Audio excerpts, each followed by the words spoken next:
You found the skeleton. How would you tell it's a dinosaur? You personally, how would you decide? Well, interesting question. I don't know. I'd have to do some research on that.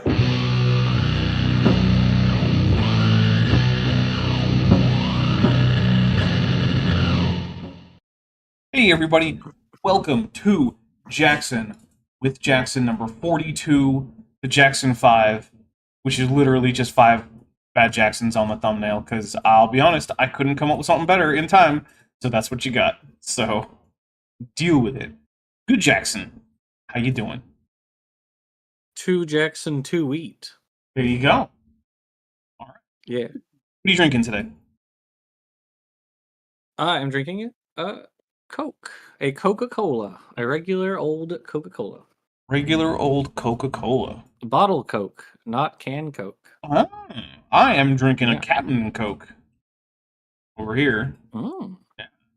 And so we have a goal. So here's the deal. If in the next hour we get 30 of the teal super chats, instead of continuing on with Charles Jackson, the bad Jackson, the entire time, we will take the last half hour or so and talk about just some games and stuff, because both Jackson and I play games, and recently, we even played a game together as a co-op team. We didn't finish it. We did play. Braille Got Bella for $2 says, Charles Jackson looks like a Cardinal Tedesco. Or looks like Cardinal Tedesco. I don't know if I know what Cardinal Tedesco looks like. Is he in the running for next Pope? Have you seen there's a guy whose last name is Pizza Balla? Yeah, I did see that. That is an unfortunate I am sad that his name would have to be changed if he became Pope, though. I mean, technically, I don't think it does have to be. It just is. Like, what are you going to tell the Pope that, like, if he doesn't change his name? No, you have to. That's true. Yeah. So who's going to stop him? He's the Pope. Exactly. He'll excommunicate you if you try. So, you know. Yeah. All right, so last time we were here, Charles Jackson was basically complaining that the cladograms and phylogenies and whatnot that we reconstruct for organisms are not 100% for sure, because, you know, they're all hypotheses, right? So every cladogram you look at is two things. It is the conclusion of a study that this is the shape of the cladogram that these organisms fall into. But it is also a hypothesis as to what the actual, evolutionary relationship is. Because remember, the conclusion of a study can be its own hypothesis. And that is the case.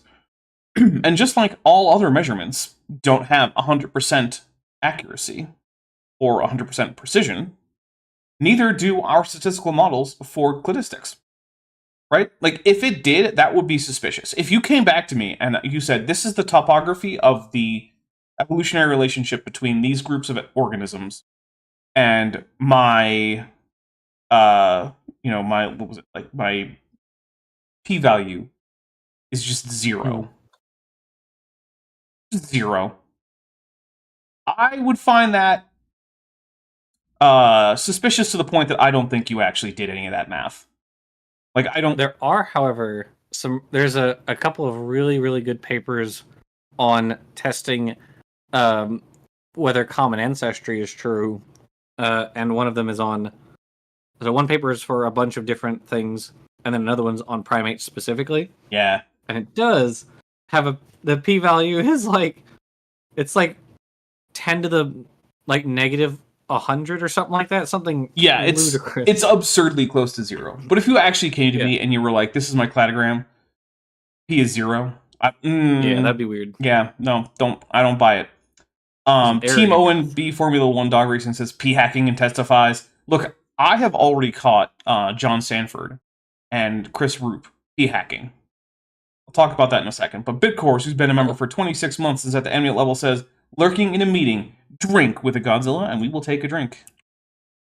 So there's Dapper, I don't know if you've seen it. There's been a bunch of people discovering p hacking this week. Oh, I didn't. Probably not by that name, but just finding that there are odd correlations between random things, because I think it was RFK posted autism has gone up and vaccines have gone up, and there's no correlation between them.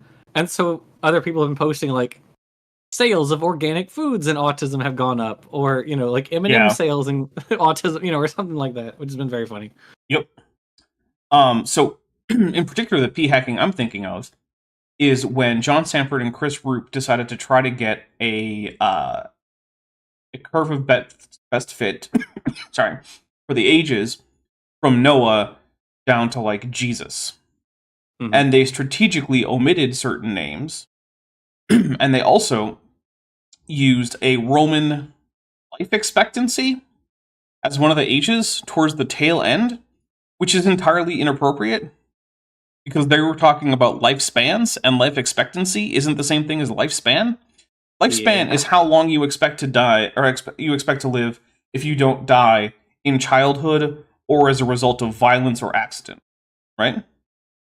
So the lifespan in ancient Rome was like 70-something, right? People, high 60s, low 70s, right? Lifespan among humans has not increased that much over many, many millennia. Whereas the life expectancy was down in like the 30s because so many people died in childhood or in childbirth or before even being born. So like, okay, yeah, great. So like, if you include more names from the Bible, because they came up with this absurdly low p-value for this, right? Or I think it was like, they might have been measuring with r-squared. I don't remember exactly which test they were using. But whichever one they were using, they came up with this absurdly good value for how close the fit was. I was like, yeah, it is. But what if we actually take into account any of these things? And suddenly it just turns into like a nothing special statistical correlation.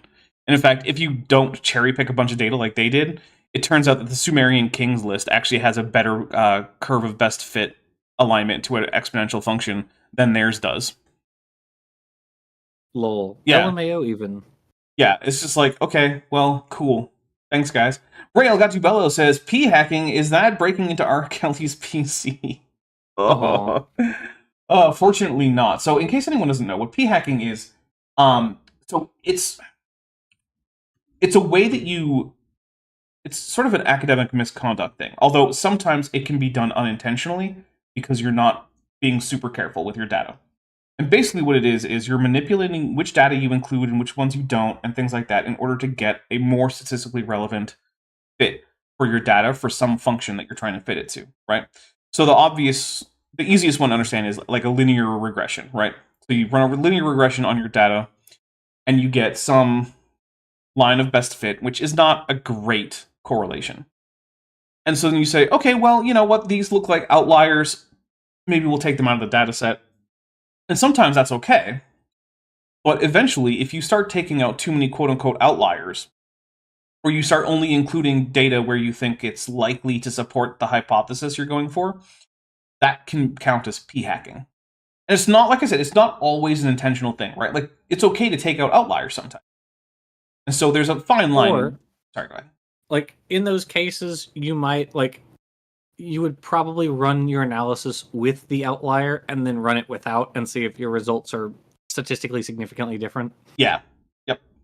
Fits of mitochondrial Eve rage gifted a Dapper Dinosaur membership, so let's take a drink for that. And then, with our first chat that counts for the super chat goal, Team O&B Formula 1 Dog Racing for $5 says, I remember being a perfectly normal child until I was introduced to M&M's. Damn you, Mars, TM, copyright, registered trademark. You unlocked my ADHD and autism, or like A and A's. Nice. All right.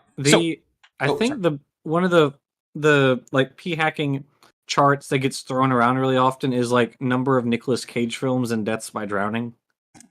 There's a website that's just like spurious correlations where you can just find all sorts of stuff like that. Nice. Lieutenant Math Navigator, who's been a member for 3 months and is at the amulet level, says, the mitochondrial is the powerhouse of the cell. Oh my goodness. I don't know if you know this, Jackson, but there's a guy, Dan Biddle. You know who he is? Yes. This dude consistently says mitochondrial DNA and mitochondria. That's weird. It's extremely weird. There's no reason to do that. Agreed. All right, so back to what we're talking about here. So we didn't get into this last time, but I want to talk about it now before we continue on with the video, which is that we actually have a study that we can point to where the idea of are our statistical techniques for recovering phylogenies actually able to recover known phylogenies, right? Because that was an open question at one point. We're doing all this stuff, and the idea is like, well, these seem like reasonable things to do with math that we could use to recover a reasonably high confidence phylogeny. And okay, yeah, that's great when the math works out, but then there's always the question, okay, does your hypothetical math actually correspond to results in the world? So, and Jackson, what was the name of this paper? Because I know you had it handy. Oh, the paper, I sent it in a Discord, if you want to throw it to your live chat. Experimental Phylogenetics, Generation of a Known Phylogeny by David Hillis et al., 1992. Yeah, so what this did basically was they took, it was bacteriophages, right? Yes. Okay, they took bacteriophages, right? And they had them and these are viruses that attack bacteria. And so they have them infecting various bacterial colonies, and then they take samples from each plaque that the bacteriophages form, right? And they put them into separate new petri dishes. And so one experimenter is keeping track of exactly what the actual phylogeny is of these bacteriophages as they're being placed into different petri dishes and whatnot, right? And so they're accumulating mutations as they go, but because they're being separated out in a branching pattern, there is an objective correct phylogeny for this population. And after several generations of doing this, different researchers, to keep the blinding and all, go in and run the DNA basically of these, or I'm not sure if it was DNA or RNA because they're viruses. Yeah, it was the endonuclease gene, if I remember correctly. Right.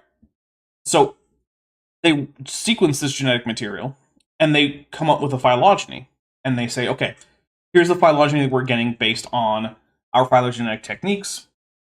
Here is the confidence interval we have with it, whatnot. Let's check it against the known objectively correct phylogeny. And what do you know? Their highest confidence phylogeny was in fact identical in topography to the actual objectively known. Yeah. And so this is one of those things where it's like 100% perfect. Yeah, which means, yes, in fact, our statistical techniques for doing things like this do work, and we know because we checked.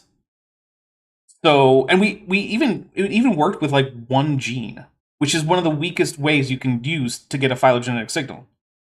So we know our techniques to construct these trees do in fact work, because when they were checked against an objectively known phylogeny, they 100% recovered the correct phylogeny 100% of the time. So this isn't just an open question that we have to well, who knows? Statistical significance, I don't know. All right, so I wanted to get that out of the way before we actually dive into this. Yes, I know we haven't gone over the drinking rules. You guys know them. If you don't and you're new, here's the deal. We have a drinking game. We keep track of the drinks. There are drink triggers. You'll learn them as you go. If you don't want to play along, that's fine. If you want to play along with something other than alcohol, that's fine. You can use juice, tea, coffee, soda, water, I don't care, mocktails. It's from your vape pen, whatever you want, right? Like, it's fine as long as you pace yourself, be careful. If you use any intoxicating substances, don't go out there and drive, operate heavy machinery, fly an aircraft, text your ex. All bad ideas. All right, now that that's out of the way, let's actually hear what Bad Jackson has for us now that we cleared up some stuff from before. All right, here we go. Now, it's not just with human evolution. Look at what happened just this July of 2007. Ooh. They found in the same layer dinosaurs and the little reptiles that dinosaurs were supposed to have evolved from. Oh my gosh. Okay, so they found dinosauromorphs and dinosaurs in the same layer. Okay. Dun dun dun. Yeah. Hey, Jackson. Yes. Your ancestors before they made it to North America, because I'm assuming that you're not a Native American. I have a bit of Native American ancestry in me, but yes, I am not mostly Primarily. European descent. Right. Yes. Where do they live primarily? My European ancestors, so they're predominantly Scottish and Irish. Okay. Are there still Scottish and Irish people? Yes, presumably. Seems- I've never left the United States, but I assume so. Have you ever talked to any Scottish or Irish people? Maybe. All right. Maybe. First of all, Jackson, you need to get out more. You're right. You're absolutely correct about that. Okay, but I've talked to Scottish and Irish people. In fact, I have a Scot Okay. in my weekly Star Trek gang. His name is Craig. Okay. You might know him. He runs the Craig McNeil / FTFE channel. Yeah. How could he exist if you are descended from Scotsmen? Well, I would have to reason that when perhaps a descendant comes along, it does not like obliterate the ancestral group. Would be my guess. Yep. So this is also the same question as saying like, oh, hey, if cats exist and we know that they evolved from basal carnivorans, then how could there also be bears? And I just don't know how to answer that question except to say because not all other carnivorans went extinct the moment that cats diverged. That's not how evolution is ever supposed to work. No one It has is the why are there still monkeys argument. it's literally just why there's still monkeys, but instead we're going to go for dinosaurs, and presumably like dinosauriformes or dinosauromorphs, right? Lieutenant Matt the Navigator for $5 says, I'm going to assume that Chuck has never met a human being that is a non-orphan. Maybe. So, in case you're wondering, like dinosauromorphes and dinosauromorphes and dinosauriformes are two different groups that are slightly more or less related to dinosaurs, which also include dinosaurs, and like the things that are more like dinosaurs than some other group, right? So, for instance, the Lagurpitids, like Lagurpiton, the Silosaurids, like Silosaurus, as well as others, right? These are not Coelophysis, which is not a coelophysis. even though its name is true Coelophysis, which is weird. Yeah. So these are all animals that are more closely related to dinosaurs than they are to pretty much anything else. Except each other, I guess. But are not quite dinosaurs, right? Because we define dinosaurs in a few different ways. But all of them recover basically the same set of animals, right? We get the sauropods, the theropods, and the various ornithischian groups, like ceratopsians, thyreophorans, ornithopods, and whatnot, right?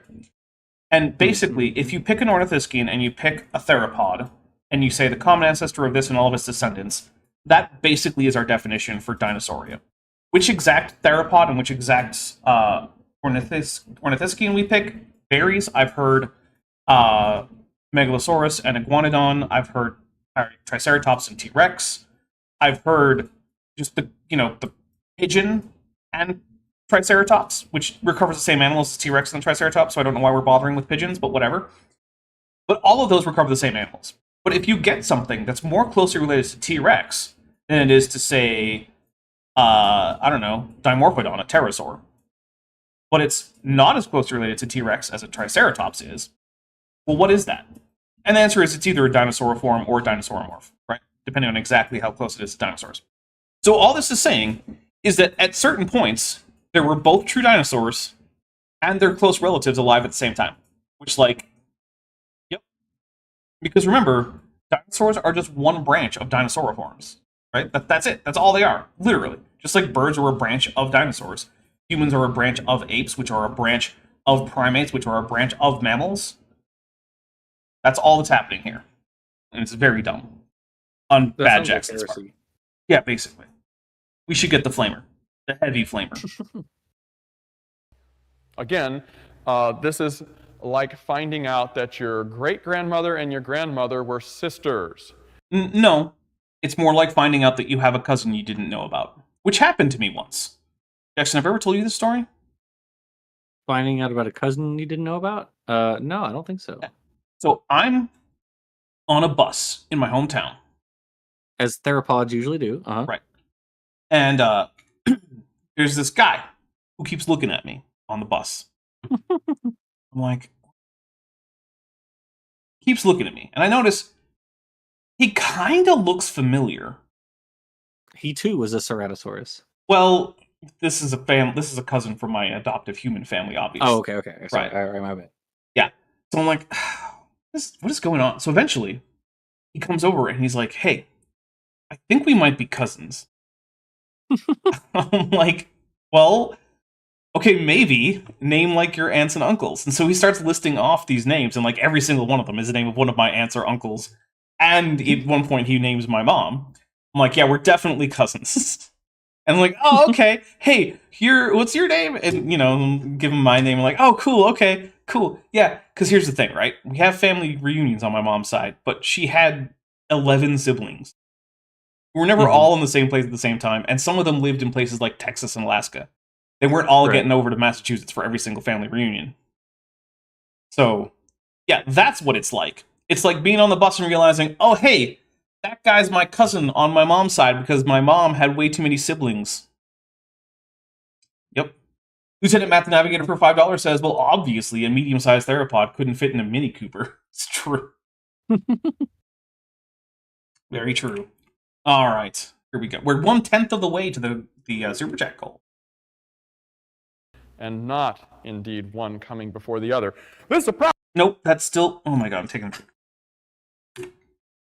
It still remains the case that our earliest dinosaur morphs come before our earliest dinosaurs.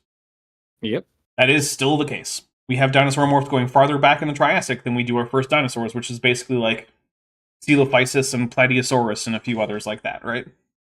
And we have Herrerasaurus. Archosaurs showing up prior to that, and Diapsids prior to that. Archosauromorphes before we get Archosaurs, but also after we get Archosaurs. Yeah, that's how it is the whole way through. That's crazy, yeah, that like phylogeny and stratigraphy match or something. Our first Miocene apes come before any of the modern groups of apes. That's literally just how it, yeah. Are you telling me that like primates were around before Miocene apes? Yep. Our first like mammals were around before primates? Yep. I am telling you exactly that. And that all mammals did not in fact appear in the Eocene? Yes, I am telling both you and who was Stephen Meyer? Yeah, Stephen Meyer that. Yeah. Stephen Meyer who said that mammals appeared in the Eocene, which is one of the dumbest things I've ever heard. In case you're wondering, crown mammals probably appear sometime in the middle of the Jurassic, along with birds. So, yeah. Look at this. It says here, and this is a quote from the San Francisco Chronicle. Until... yes, the peer-reviewed San Francisco Chronicle. I'm just going to take a drink. Charles Jackson has never, ever cited an actual paper in his life, as near as I can tell. Now, many scientists have argued that the early close relatives of dinosaurs must have disappeared abruptly in an early mass extinction. I'll call that Noah's flood. Okay, that doesn't apply to this at all, because the signature of this alleged mass extinction is in the beginning stages of your flood, not the end of your flood. But whatever. Now, do you expect Charles Jackson, of all people, to have internally consistent lore? No, that's fair. I don't. I wish he did. I wish creationists did in general. I could take them at least a little bit more seriously if their ideas were internally. They so rarely are. Yeah, still like throwback to if you guys haven't seen it, Creation Myths, Dr. Dan, he has done a series of videos that's just on inconsistencies in creationist lore. Just the ways in which creationists' own arguments are internally contradictory. It's so good. He doesn't even use like actual like biology papers or anything. He just pits creationists against each other. And is like, this is what one guy says, this is what the other guy says. What are you supposed to do?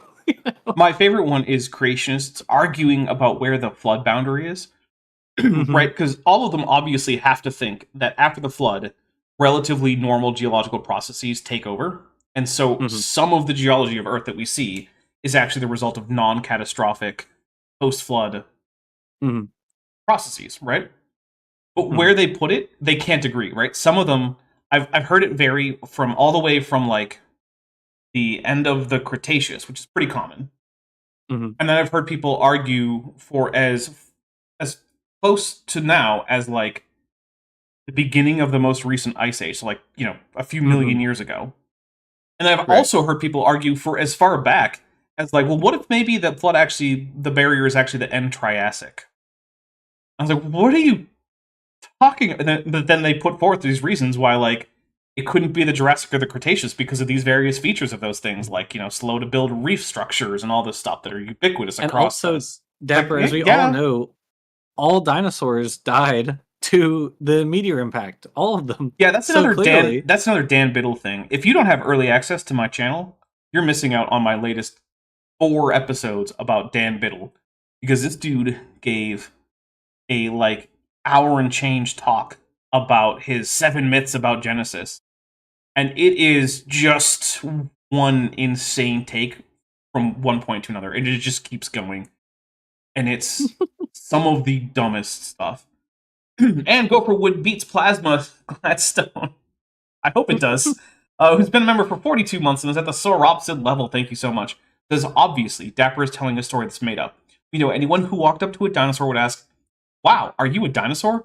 I'll take a drink." Okay, but I was in my human suit on the bus. Yeah. Fair. Lieutenant Matt the Navigator for $5 says, "I watched this channel. It wasn't in the top 100 of the dumbest things I've heard." Yeah, okay. That's probably fair. This channel will expose you to some of the dumbest things that have ever been said by humans outside of, like, the Flat Earth movie. And actually, since I've featured Roger, maybe some things that are dumber than that. Because at least most Flat Earthers aren't so dumb as to say that Alaska is actually a scorpion tail.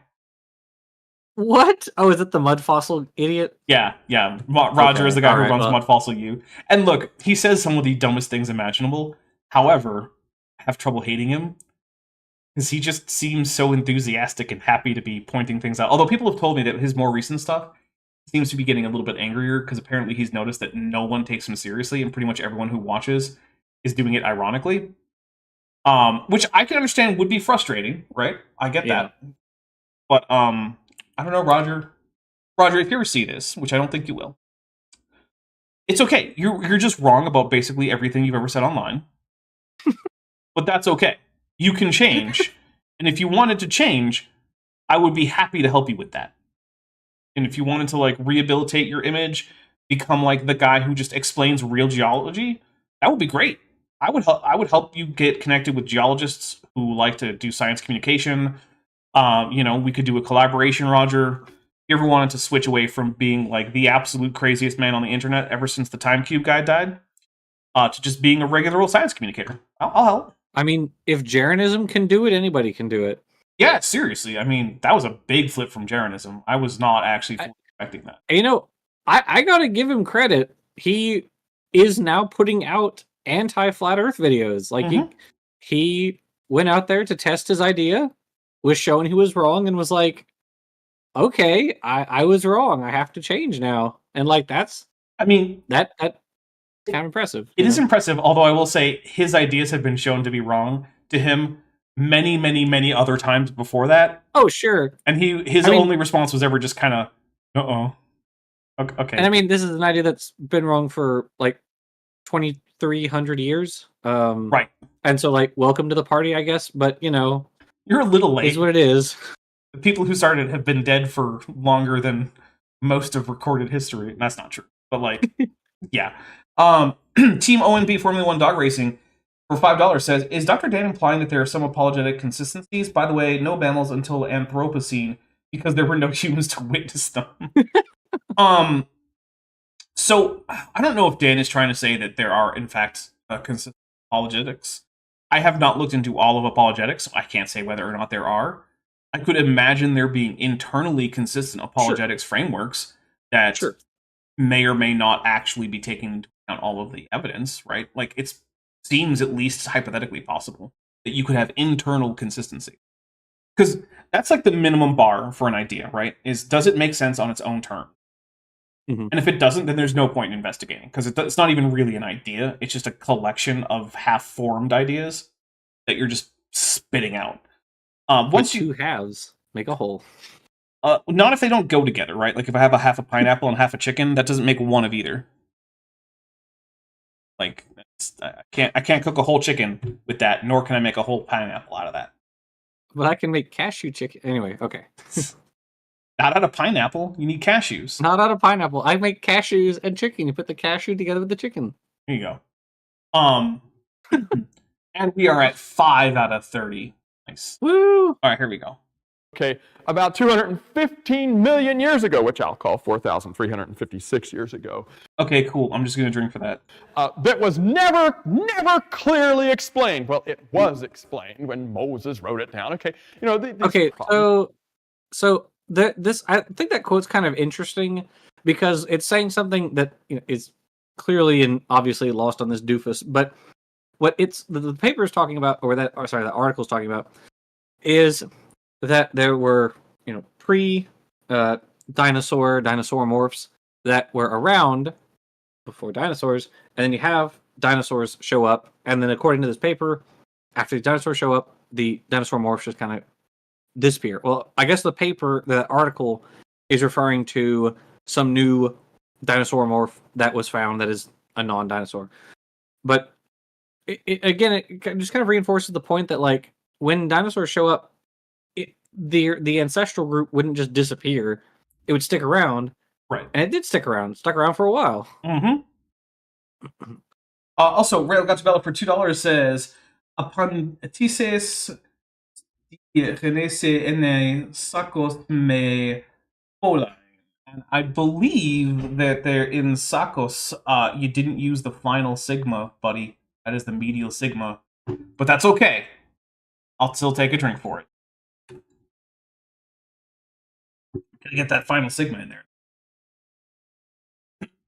Jackson, did you know that the regular S that we use today used to just be the final S, and there used to be a different letter for medial S? Looked kind of like an F, but with no crossbar, called the long S. Yeah, if you look at very old text. Is that why in cursive the F looks more kind of curvy on the top and the bottom? I don't think so. Oh, tragic. But it is why, if you look at very old books, you'll see a lot of words that seem like they should have S's, but they look like they have F's in them, but they don't. Those are S's. Those are long S's. Okay. Yeah. Well, I think that's cool.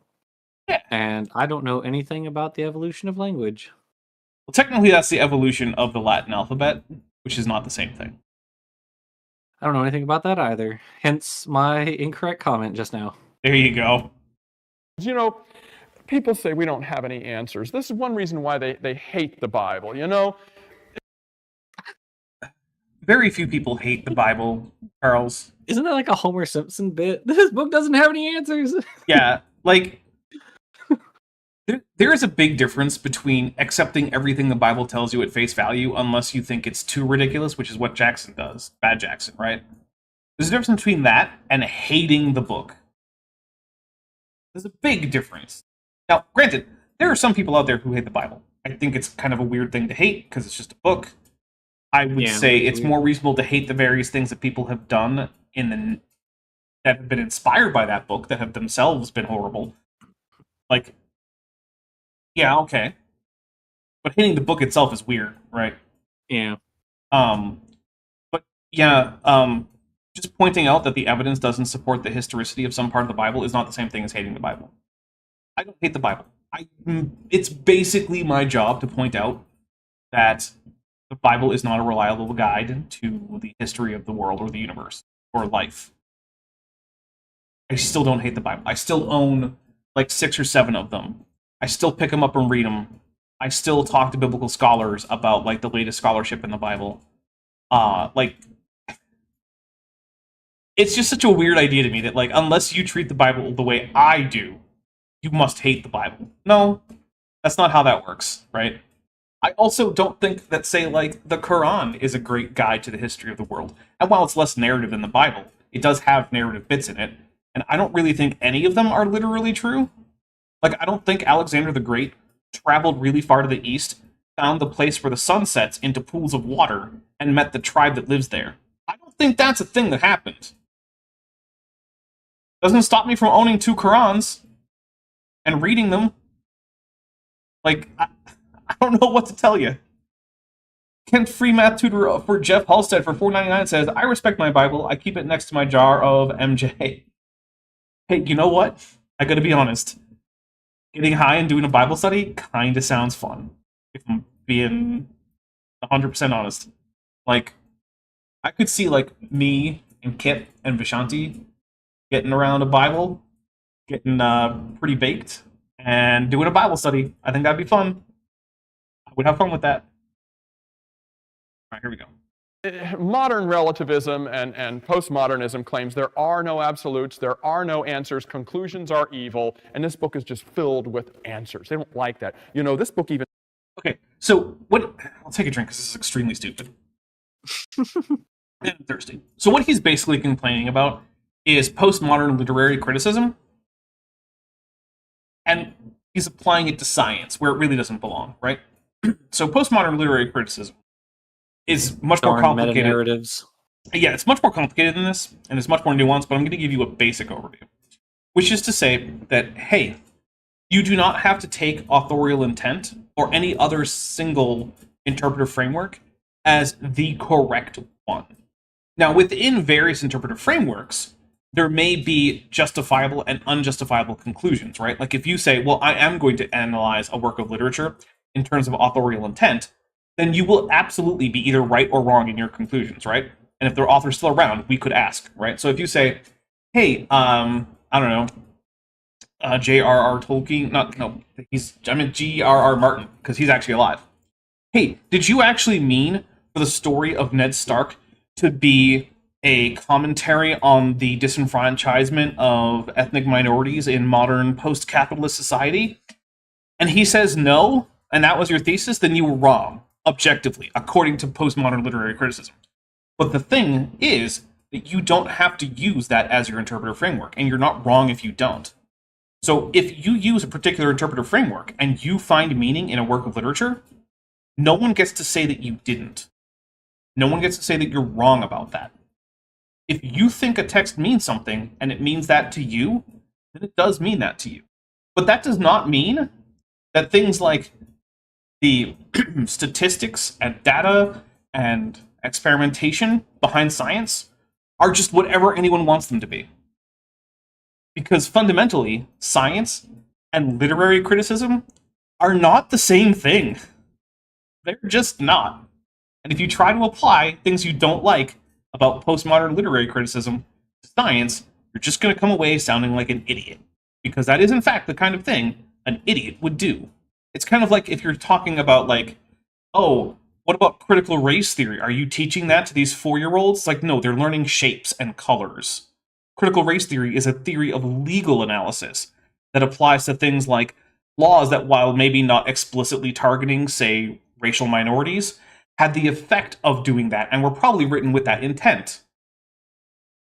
Right? Like, critical race theory is a way that you could examine things like voter ID laws, which don't say, hey, you can't vote if you're black, but they require things of you that certain racial demographics are less likely to have available or to easily be able to do, and therefore have the effect of suppressing the vote of racial minorities.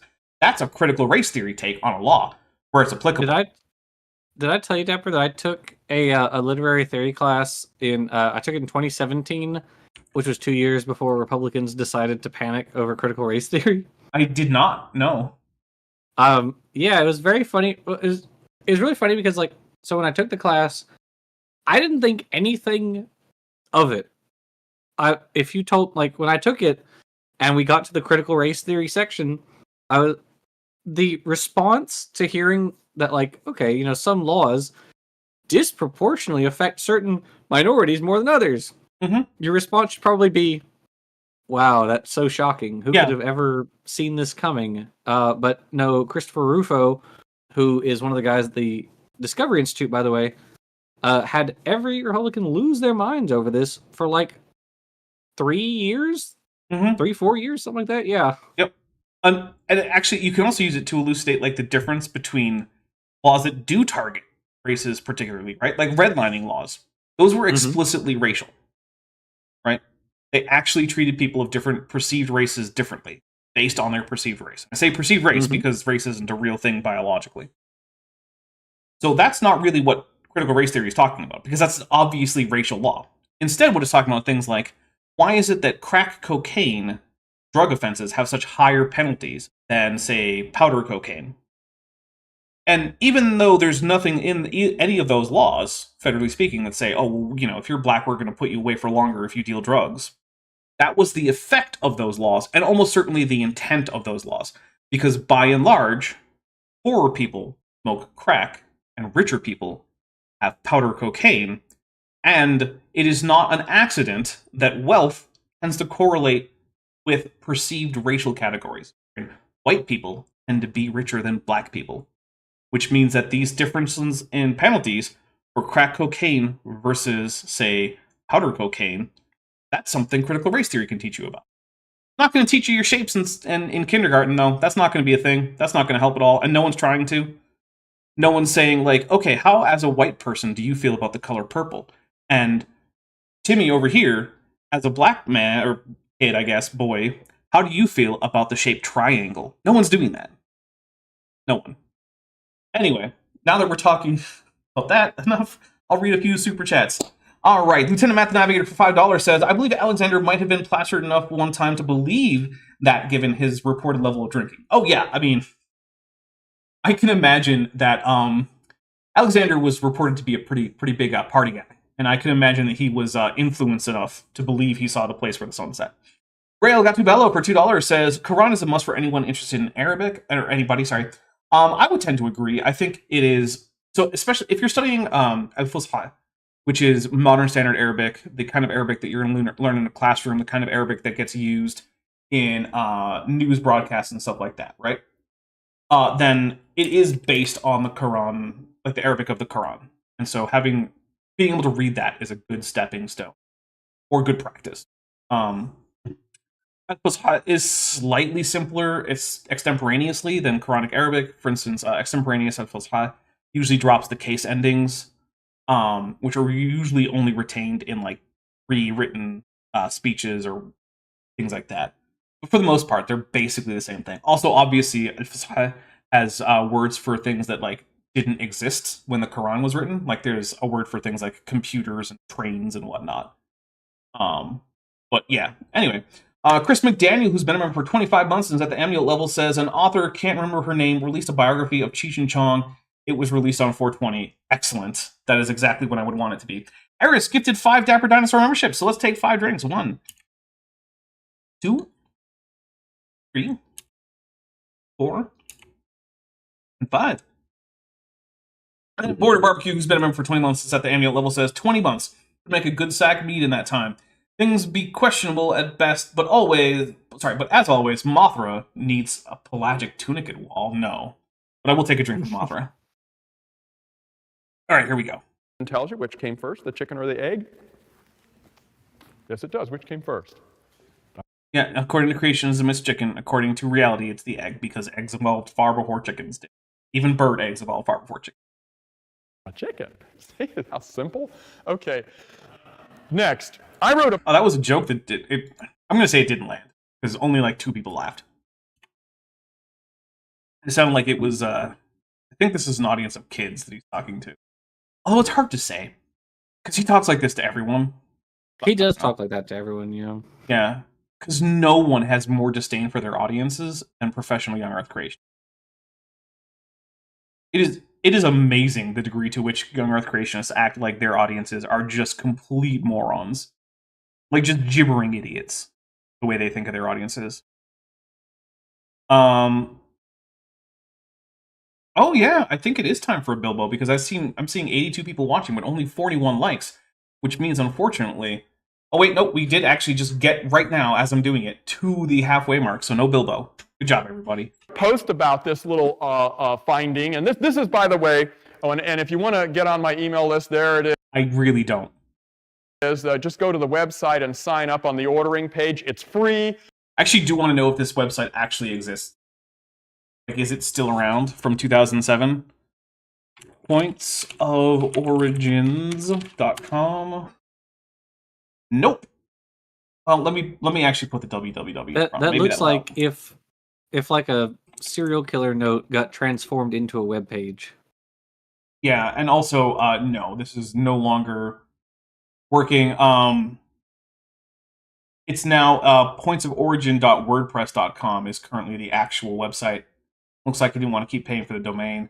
There's also a Points of Origin Facebook group, so you could feel free to go to either the WordPress page or the Facebook page, you know, if you're like an extreme masochist or something. So yeah, there you go. Now you know where to go if you like just completely hate yourself.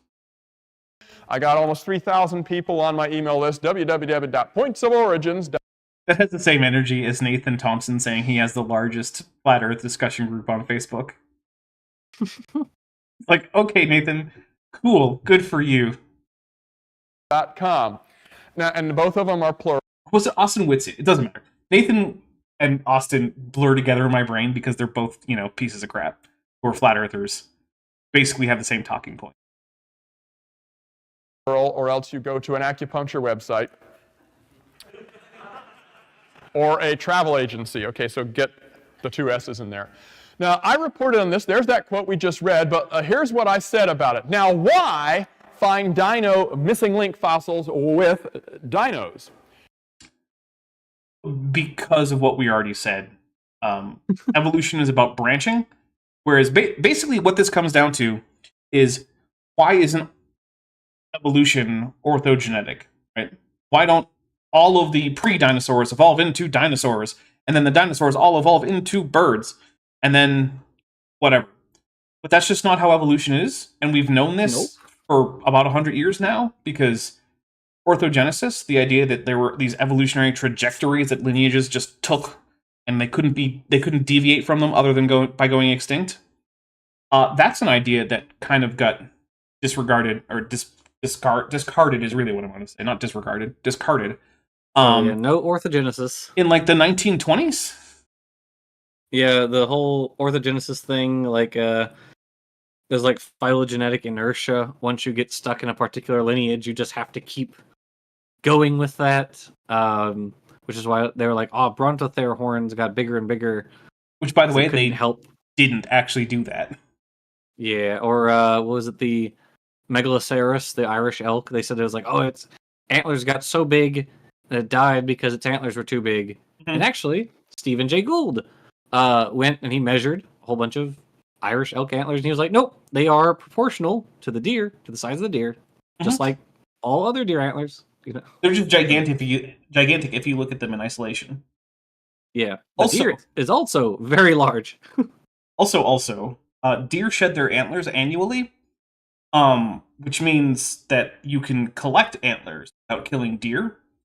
Which, I bring this up because I just remembered I was on Facebook a few years back, and someone showed a picture of like an arch made of deer antlers. And some idiot came in to say, look how many deer you had to kill just to make this stupid arch. And like, you mean zero? Zero deer had to die to make this arch? Because, you can just get shed antlers from the ground without killing a single deer. Each male deer produces 2 antlers a year for its entire adult life. Dapper, I know you've probably seen that. That made me think of the post. That's like Steven Spielberg with the Triceratops from Jurassic Park. And people are like, shameful, trophy hunting should be abolished. Which I agree, but it's just really funny that that's the picture that gets shared around. Yeah. I mean, I have mixed feelings about trophy hunting because it also has been used to actually improve the preservation of endangered animals. So, like, it's like there are places where it's like, oh, hey, yeah, you can totally shoot a lion. It'll cost you like $150,000, and all of that goes towards conservation park. That is, in principle, I don't like the idea of trophy hunting, right? Like, if you're hunting, it should be for a practical purpose, I think. But on the other hand, like, that's a lot of money that people pay that goes into preservation, and that money is worth a lot more in terms of the persistence of lions than the life of a single lion. And I hate the dilemma, and I don't know where I fall on that. I'm open to arguments, but yeah, it's complicated. Dutch man that never saw snow communicates for $2 says, young Earth creationists like Flurfs have the same talking points. It is true. I've actually been looking around, like, is there a creationist with some new talking points? And I did recently try to see if maybe, like, Sabor Ahmed, whom I've already responded to, kind of, had anything, and he was brought to my mind because he had that disaster of a debate with Dave Farina, where basically the entire time he was just doing adult favors, shall we say, for Dennis Noble. Like, that was it. That was his entire point was like, well, Dennis Noble says. Okay, cool. But then I looked at some of his videos today while I was rendering some stuff, and barely actually even has a point that he's making. It's just like, well, some people say that, Darwinian evolution can't account for this, this, and this. And it's like, okay, it can't. And we have other mechanisms that account for that aren't Darwinian. And he's like, well, therefore Allah. It's like, nope, that doesn't follow. That's a non sequitur. Sapphire Magical Wolf Paws Light for $5 says, if Europeans exist, then why are there still African Americans? Remember when Matt Powell said that if we evolved from African Americans, then how are there still African Americans? That was a thing he said. Like, wow, dude. Because that was his brain trying to parse the out of Africa idea. So he was like, okay, well, if we all came from African Americans, which, nope, that's already wrong.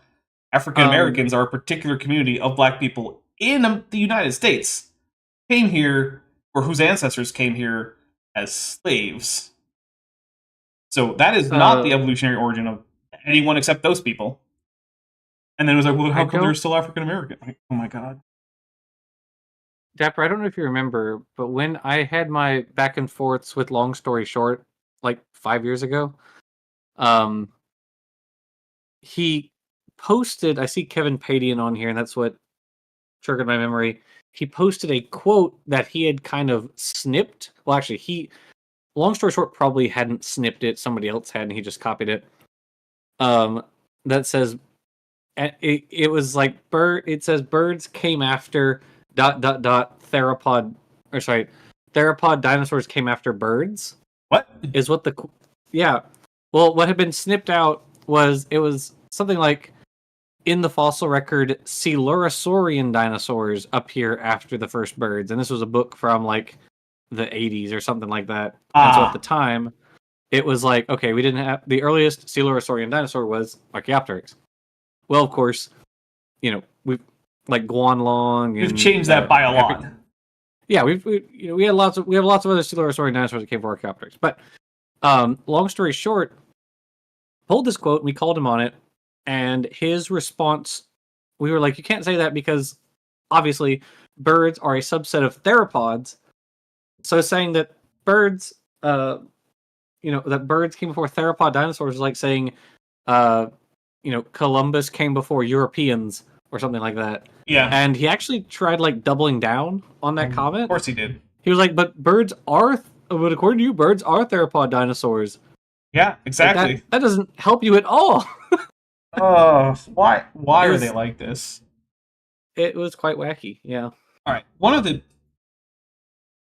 This is a rule of thumb that I have, like, for life, which is, if you can't give an account of an idea that is reasonably accurate enough that someone who holds to the idea that you're trying to critique would accept that that's their idea, you're not ready to critique the idea in the first place. So if you can't explain how evolution works, the satisfaction of someone who's reasonably knowledgeable about it, like maybe someone who's taken a few college classes, and have them say, yeah, that is the idea of evolution, then you're probably not ready to actually argue about evolution. So I have a few more things to go over here, and we only have 5 more minutes. And we still need, 19 super chats? I don't think we're going to get there. But let's see. My Unfinished Journey for $2.22 says, hail Nero, Daps, Good Jacks, and the Archive of Stupid. And hail to you too, My Unfinished Journey. Goop23 for $5 says, my favorite comeback to Some People Think is from Thought Slime. Many people think Tim Hortons coffee is good. That doesn't make it so. I haven't tried Tim Hortons coffee, so I won't say anything. Kent Free Math Tutor for Jeff Halstead for $4.99 says, I think it's fine if they put an annual cap like 4 or 5, and for animals that they that can take the tiny hit, as well as the normal hunting rules. I mean, like I said, I don't know. I have complicated thoughts about it, and I don't actually know where I've settled out on that. I don't know that I ever will. I'm just glad I'm not in charge of any trophy hunting. Lieutenant Matt the Navigator for $5 says, I think Jackson may need to be read on... Okay, I think Jackson may need to be read in on the universal prevalence of toe beans of infinite cold resistance in Canis familiar. To be fair, he said Canis lupus. Well, he didn't say Canis lupus, but he said wolves. That was from Dan Biddle. I don't know if you knew about this, Jackson, but Dan Biddle says that Arctic wolves have paws that won't freeze in liquid nitrogen. Okay, what? Yeah, they've just got so much blood flow that they won't freeze. In liquid nitrogen? Yes. Huh. Yep. Yep. Okay. Olivia Williams says Tim Hortons used to have a good reputation, but that changed when they changed some of their policies about a decade ago. Is that when they were bought by like Burger King or whatever it was? I know that was a whole thing. They got bought by an American company, and suddenly they were like, "No, we're still Canadian. Really, look, all our franchisees are Canadian." It's like, okay, cool. Same as the two supposed human links in the same rock that we found this August of 2007. Same because they were all created on day 6 and they lived at the same time. No wonder. So this entire thing is just why are there still monkeys, but applied to different organisms. Okay, the thing is, the why are there still monkeys is something that creationists generally know not to say anymore. For one thing, they've been beat up about it too many times. Figuratively. Shame. But another thing is that even places like ICR and AIG are like, hey guys, this is a dumb argument. Don't use this. This is a bad argument. You won't win any arguments with this. And so, they've been using it less. But what I find is that instead, they just apply the exact same logic to a different group of organisms and don't notice that it's the exact same logic with the exact same answer. As if humans evolved from monkeys, why are there still monkeys? It's because of the reason you said, right? Like, if they can't steal man evolution, they don't really know why saying why are there still monkeys is a bad thing. Yeah, they've just been told they can't that steal it man is. evolution. Yeah. They literally just think it's okay. I can't say the words. Why are there still monkeys? Yep. It's another example of the same basic phenomenon is when Sal Cordova says that he doesn't like the irreducible complexity arguments, and he says that because he knows they're weak arguments that have been defeated over and over and over again, That's and that no one takes them seriously. But the problem is that all of his arguments are just irreducible complexity, but he doesn't say the words. He literally used, like, when we had our very first conversation in, like, 2017, 2018, whenever that was, he just made, like, 4 different irreducible complexity arguments. Mm-hmm. Was all he did. But he still maintains strongly that he does not use irreducible complexity arguments. Because he knows that they're bad. Words don't mean anything. Well, that's the thing, right? It's a complete and utter fundamental lack of understanding of what the actual topic is and how biology works at a very basic level, right? Like a very, very basic level. And he'll go on and on about how, the interacting zinc fingers and topoisomerase and all of this stuff and how complex it is and how if you didn't have topoisomerase, the organism would just die, and how zinc fingers, which I don't even remember what zinc fingers do because I just don't care about zinc fingers. It sounds like a really bad candy bar. But like he'll just go on and on about how complex they are and how they all had to come together at once, and then in the same like debate or discussion or whatever, we'll talk about how irreducible complexity. I don't like those arguments. Though I don't use irreducible complexity. Same thing here. It's just another small protein motif. That's all it is. Oh, okay. I believe you. I still don't care. As another term, I was like, okay, that's a term I've not heard that in a little while, and so I just looked at it. I was like, oh, okay. Near as I can tell, Sal seems to be the only person in the world who gives a damn about zinc fingers. Well, outside of developmental biologists, but yeah, I mean, isn't that kind of like every irreducible complexity person is like, look at molecular thing, and it's like most of the time people you talk to are like, okay, I don't know anything about this. If they ambush like a random evolutionist, they're like, can you explain where ATP synthase comes from? And most of the time people are going to be like, I don't even know what ATP synthase is. And even if you do know what ATP synthase is, you probably don't know anything about the evolution of it, because I doubt in any of the classes you ever took that were about ATP synthase or that included a section about it, whether it's like biochem or cell biology or whatever, like you learned about it in the context of cellular respiration. Had nothing to do with the evolution of it. So it's like I don't know anything about this, the evolution of it. So yeah. Mm-hmm. All right, here we go. They're in the same rock, and I give the reference. I always reference things. You don't have to believe anything. But you reference newspapers and National Geographic, dude. Like I always reference everything. It's like when Kent Hovind references himself or gives you some dude's number. Like, I guess technically that's a reference, but it's not a reference to anything that matters. I'm taking a drink for I always give my references to National Geographic. Among Unfinished Sock for $2 says, don't be an archive of stupid. Like and share. Which I agree. Do like and please do share. It really does help. We don't know if he had his PhD by this point, do we? I think he did, but I guess I don't know for certain. Because I mean, if he had his PhD, and he has the audacity to say, "I cite my sources," i.e., newspapers, like that, you know better. Well, you know better. I think he knows better either way, whether this is pre or post PhD. That's probably true. Here's the thing, right? The idea that he wouldn't do this post PhD is belied by the fact that we've seen him do it post PhD. So even if he didn't know better now, which I think he did, he knows better. Or sorry, even if he didn't think better, words on words, even if he didn't know better at the time he gave this talk, he does now, and we've seen him do it in talks from less than a year ago. So he's a dishonest hack, right? He knows better, he just doesn't care. And so whether or not he knew now, he still wouldn't have cared. So Team O&B Formula 1 Dog Racing for $2 says, July 25th Scopes Monkey Trial Centennial. Interesting, with the see no evil, hear no evil, speak no evil monkey emojis. I did not know it was the Centennial coming up. That makes sense.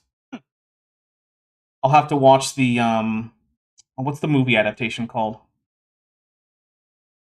Which one? Of the Scopes Trial. Oh, Inherit the Wind. Inherit the Wind. I was thinking Gone with the Wind, and I was like, that's definitely not it. I know what Gone with the Wind is. I don't remember. It's not that.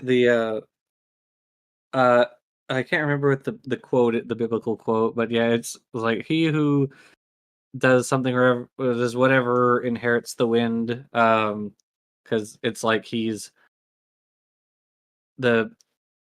what's the guy's name? The preacher is like at odds with his daughter and everything, and it's a good movie. It is a good movie. I like it. I was actually just today reading about George McCready Price, who was cited by William Jennings Bryan, the prosecutor, and Bryan actually asked Price to come and speak at the trial, and Price told him, you shouldn't bring up science in a court of law. Because a large part of Price used the argument, or is kind of the founder of the argument that Answers in Genesis loves to use nowadays, that we all have the same facts, it just depends on your interpretation. And so he argued, he told Bryan, hey, you shouldn't use the science because the evolutionists will interpret it their way, which I thought was kind of interesting. And the guy who Dapper and I talked to recently, who's an archaeologist named Joseph Wilson, mentioned to us how Price and Velikovsky were both kind of wrapped together to form the Genesis Flood by Whipco and Morris. Yeah, there's a surprising degree to which Velikovsky comes up in Young Earth Creationist stuff, and I hadn't really thought about it, but then after it was pointed out to me, I realized, oh yeah, no, there's a lot of that stuff that's in there, and they take a lot of ideas from Velikovsky and then just give them sort of a biblical twist and just call it Young Earth Creationism in a lot of cases. Dutch Mammoths Never Saw Snow Tunicate for $2 says, PhD? Citing newspapers wouldn't fly into BS. That's true. If you were going for your bachelor's in science and you were citing newspapers. That's true. With very few exceptions, right? If you're doing a paper about, the if it's history... a history, maybe. Right. Yeah, like if it's like the history of this scientific topic or the history of like science reporting or science communication or something like that, then it's entirely appropriate. But like if you're actually trying to do a paper about like the actual science, it's completely inappropriate in almost every case I can imagine. My Unfinished Journey for $2 says, pull my zinc finger for $2. Thank you. You know, I did not know really anything about Velikovsky until fairly recently, He's a nut. largely because of that conversation. Do what? Oh, he's absolutely crazy. Like the guy who's like, oh yeah, we used to orbit Jupiter, and Jupiter used to be the other sun, and like all this, and like the planets scattered after like some cataclysm with an extra planet or some crap. It's like absolute insanity. Well, and so I was actually rereading one of the chapters, one of the essays of Stephen Jay Gould's in the book Ever Since Darwin, because as I told you about what I talked about in class today, and I remembered that one of his essays was about the topic that I discussed with my students. But as I was going through the table of contents trying to find it, I came across what I had forgotten, which is that Gould had an essay that was about Velikovsky and talking about how crazy his ideas are. And so then when I was rereading that essay, that's when I sent the message to you earlier about how like Velikovsky came up with the idea of the super rapid ice age, like following like a global flood, basically. Like you could do all that, you could put all that stuff together. That came from him, Mm-hmm. and Kent Hovind just uses that today. I will say I don't think Hovind got it straight from Velikovsky. You're probably I think right. He got it from like the Whitcomb and Morris and Right. whatnot, right? So Right. because you got to remember, Kent is like a third generation creationist, Right. and so he got all of his stuff from the second generation creation. It was only really the first generation creationists took much from Velikovsky. And It's just so crazy to me. It's so crazy that like he's so embedded in their culture and they don't even know it. Like that's just crazy. most of them don't even know that virtually all of their ideas come from Seventh-day Adventism when they don't come from Velikovsky. Right. Yeah, absolutely.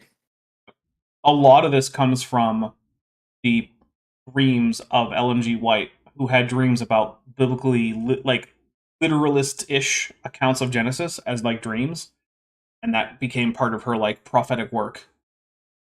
Kent Freemath, And they came from the Millerites, yes, they did. The Seventh-day Adventists do come from the Millerites. which is so funny. The great disappointment leading to young Earth creationism. You know, young Earth creationism is a great disappointment. You know, I would argue that the reason that Barack Obama ever became president was because Jerry Ryan was cast as 7 of 9 on Star Trek Voyager. What? Okay, all right. What's that one? So basically, after she got that role, it strained her marriage, and so then they divorced, and her husband then became like a Republican candidate for the senatorial seat that Obama got. But after his rather unfortunate, and by unfortunate I mean sexual harassment type phone usage came out, Obama won that handily. All of which never would have happened had Jerry Ryan not become funny. 7 of 9.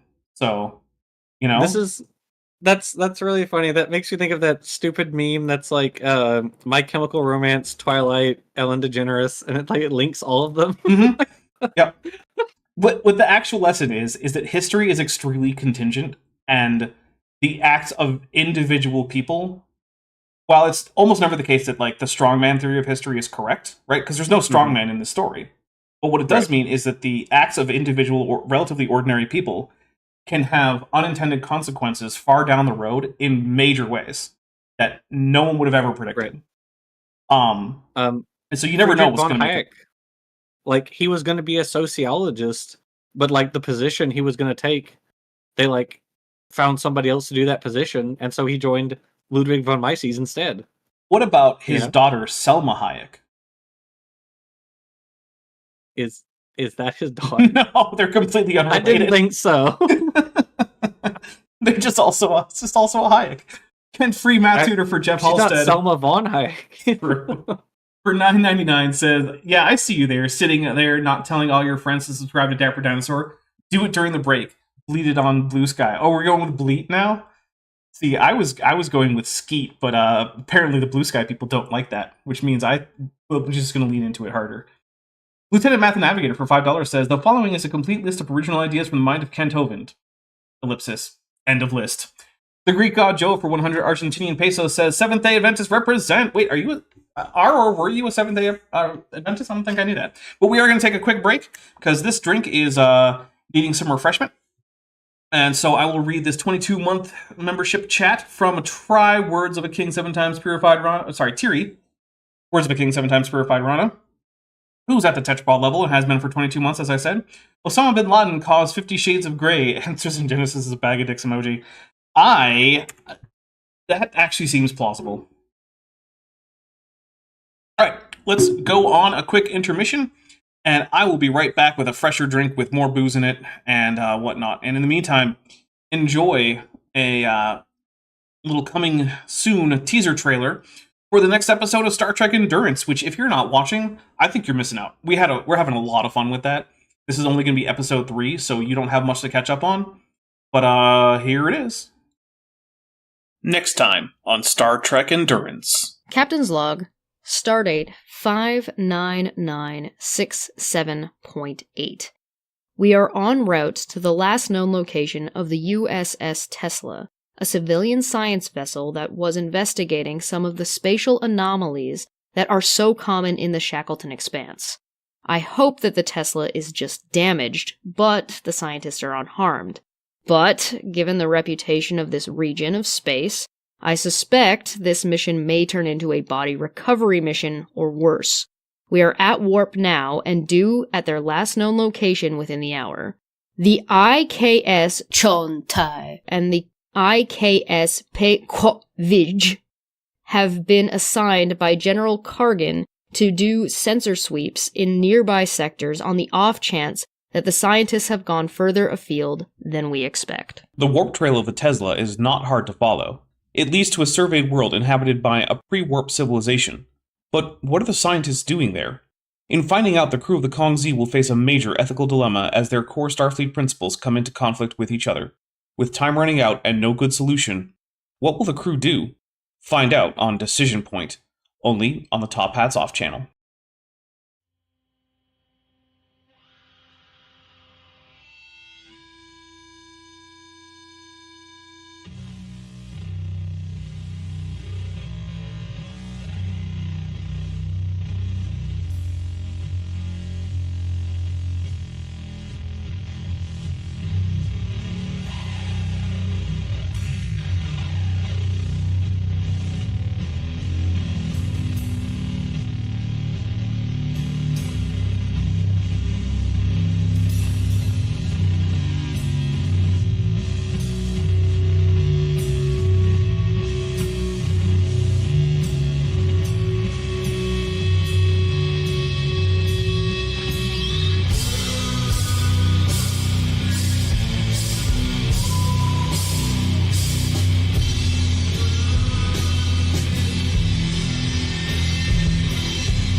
And we are back. Welcome back, Jackson.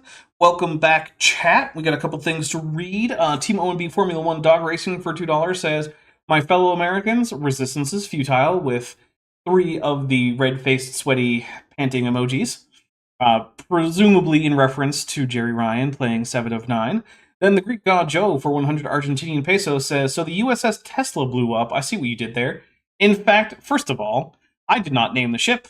That ship was named, like, I think 7 or 8 years ago. And second, exactly. All right, so for those of you who don't know, this will be quick. This channel is almost entirely supported directly through the contributions of my viewers, whether it be through super chats, super thanks, super stickers, memberships, gifted memberships, the Patreon.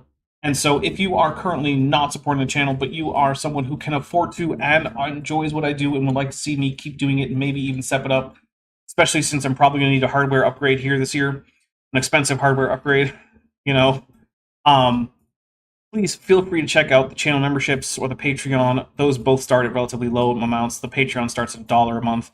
The channel memberships are $1.99 a month. You can get a 13%, or sorry, I think it's 15% discount if you go annually on the Patreon.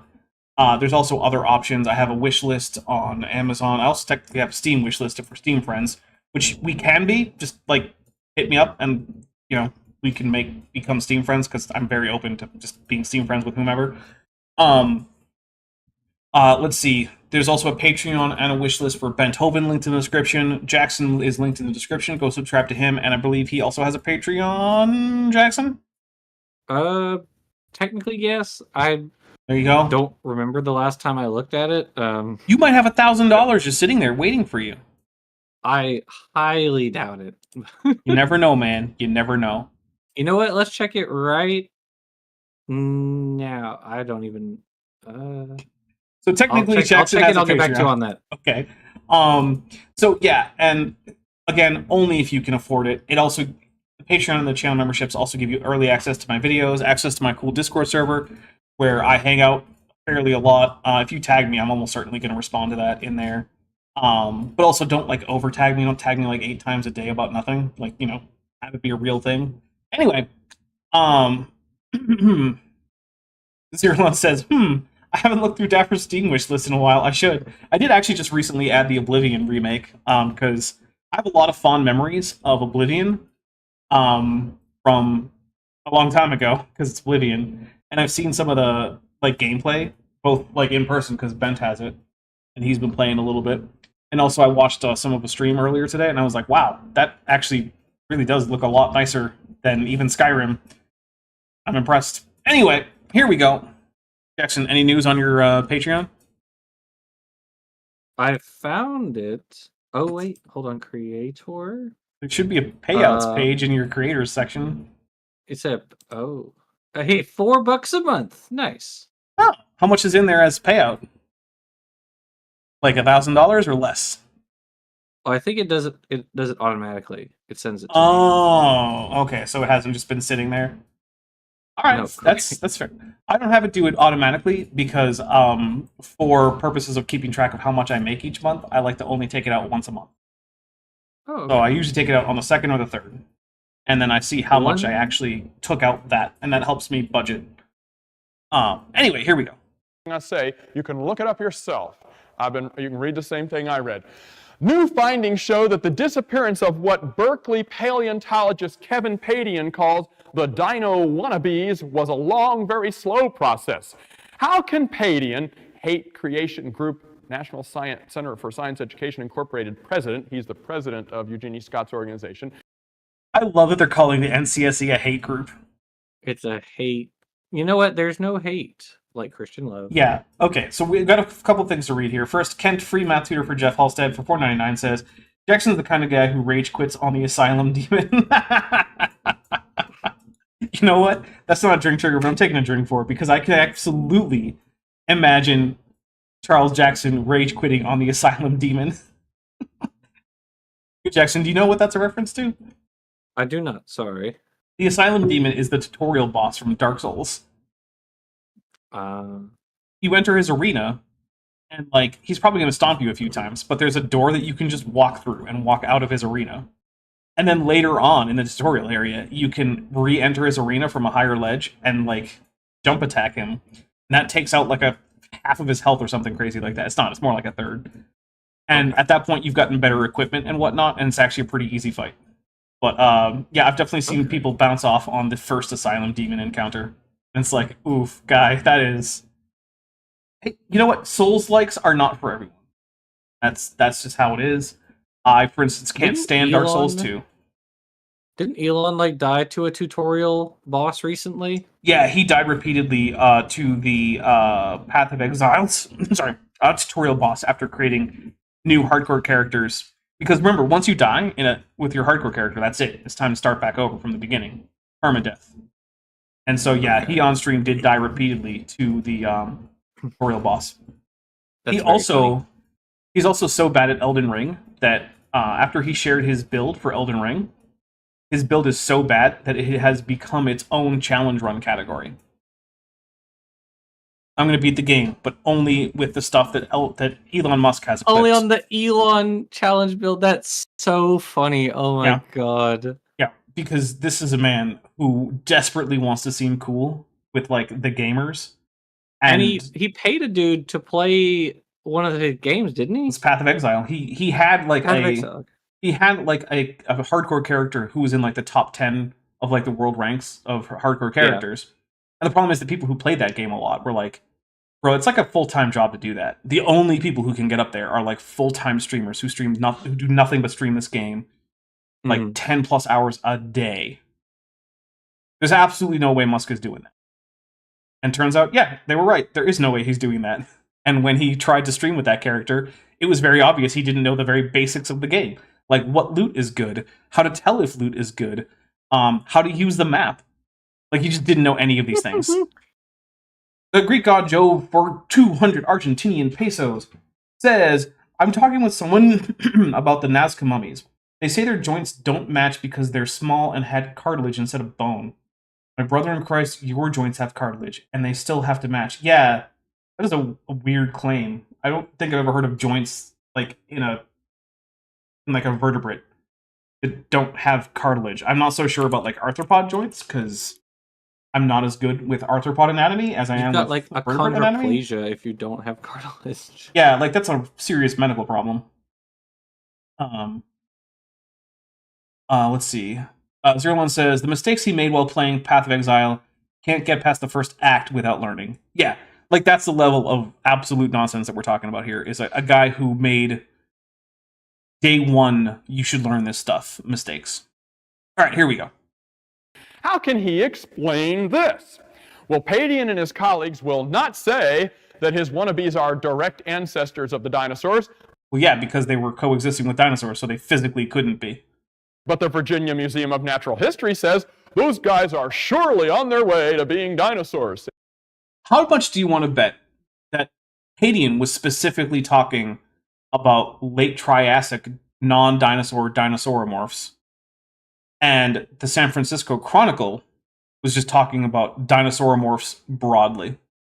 I have a fairly high level of confidence that that's what's going on. But Charles Jackson, that's the thing. I was going to say, he can't tell the difference. But I don't know. Because if he could tell the difference, I'm not sure anything would change. He's like Schrodinger's idiot, right? Like, is he an idiot or a liar? And the answer is, it doesn't matter, because I don't think his behavior would change either way. I guess it could be both. ¿Por qué no los dos? See.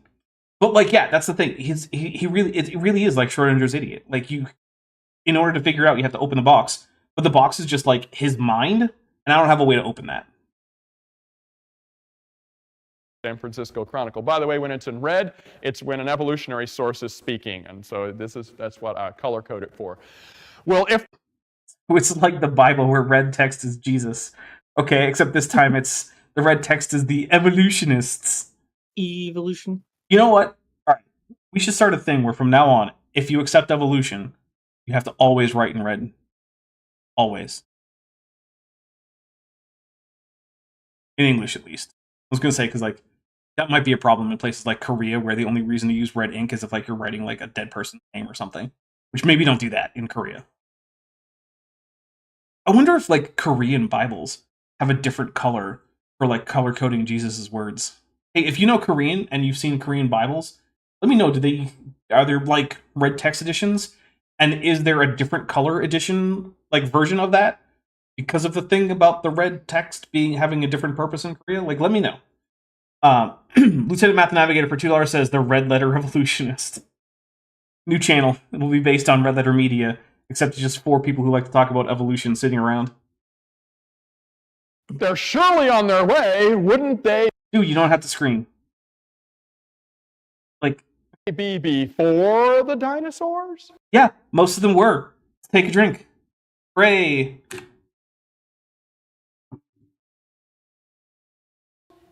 Wouldn't they be before and not with them? The entire area around the site is where other scientists have found dinosaurs and their precursor relatives in different layers too, but never so abundantly and so clearly side by side as in this new fossil find. What would Darwin do? Darwin would do the same thing he actually did in real life, where he noticed things like, hey, the plants and animals of the Galapagos seem to be descended from mainland South American animals and plants. I bet that in the course of the branching of evolution, some members of those larger populations ended up on this island, evolved to be morphologically different than their ancestral populations, which remained more or less morphologically conservative over that time. And there you go. I'll bet that's what he would do. Hey Dapper, wouldn't it be really funny if like the only image that appears in Origin of Species were a phylogeny expressing exactly that? With maybe like the words "I think" next to it? Wouldn't that be funny? That would be funny. Oh man, good thing that's not true, isn't it? Right, ooh, good thing. Oh wait. That's exactly what's true, isn't it? Yeah. Mm-hmm. Oh well. Alright, here we go. WDD. Okay, what would Darwin do? These questions will continue to puzzle the team during next year's dig and for many years to come. Well, that's just too bad. And I always like to end my post, you keep thinking. Imagine thinking that scientists being confronted with a problem and then working to solve it is a bad thing. I'm gonna take a drink because this is incredibly dumb. Okay, here's the thing, right? That's what science is. This is Charles Jackson just complaining that he doesn't like science. And a lot of times you will hear creationists say, oh, I love science. Ken Hovind is big on this, right? Like, oh, I love science. Science is great. I don't have anything against science. I just have something against the lies in the textbook. That's a lie. Now, that statement is a lie. I don't know for certain whether every creationist making it is telling you a lie, because a statement can be a lie if it's just not true, right? But for me to be telling you a lie, I have to know it's not, or at least I have to think it's not true. So maybe Ken honestly does think he loves science, but it's fundamentally because he doesn't know what science is, right? Lieutenant Math and Navigator for $2 says twice somehow. Maybe it's in the German section. You know about the German section of Origin of Species there, Jackson? The German section of Origin of Species? Mm-hmm. According to John Sanford, large sections of the Origin of Species is just written in German. You know, the language... The language that Darwin, like, knew the least? And famously hated. Okay. What? Why? You know, I asked Thal that question, and he said that that's probably just something Chris Roop told him. Who? Which... Why? Why does anyone think that? I don't know. You can purchase the book. Yep. It's easily accessible. The only German in the book are in the footnotes, and they are the titles of books he is citing that were in German. Yeah. That is the only German in the entire thing. Unless you count the names of people, like, he named a few German people as well. But, like, other than proper nouns, which are just, like, the names of people and things like that, it was all just titles for papers and books. Yep. There are no sections in the body of the text that are in German. Darwin so famously didn't like German that it's probably the reason he didn't read a copy of Mendel's work. It's probably also why he didn't read Das Kapital, It's just which was sent to him, and it was found later in his possessions with only like 1 or 2 pages cut. that's right. Was Marx like married to one of his cousins or something like that at one point? I don't know. I do know that Marx sent him a copy of Das Kapital. There was Darwin probably looked at that and thought, no. Yeah, so in case you guys don't know what it means with the pages cut, it used to be the case that, well, it's still the case, right, that the way that you actually print a book is there's this continuous piece of paper of a certain size, and it's folded over and over again, and those form the pages. And nowadays, the folds are just cut in the production process, right? But it used to be the case that you would buy a book, and the pages would actually still be a single piece of paper. And so what you would do is, as you were reading for the first time, you would take a knife and you would just slice the next page open. Which meant if you found someone with a book where not all the pages were cut, they physically could not have read the pages that were facing each other inside that uncut page. Which means you can more or less tell how far someone got into a book by how many pages were cut. And reportedly, Darwin's copy of Das Kapital had only a very few pages cut, so he could not possibly have read much of it. Wasn't there? I thought it was something like.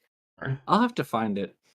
Terrador's final form says, Dapper, to be fair, as much as I hate English, it's a big improvement over German. I get Darwin. I mean, I don't know.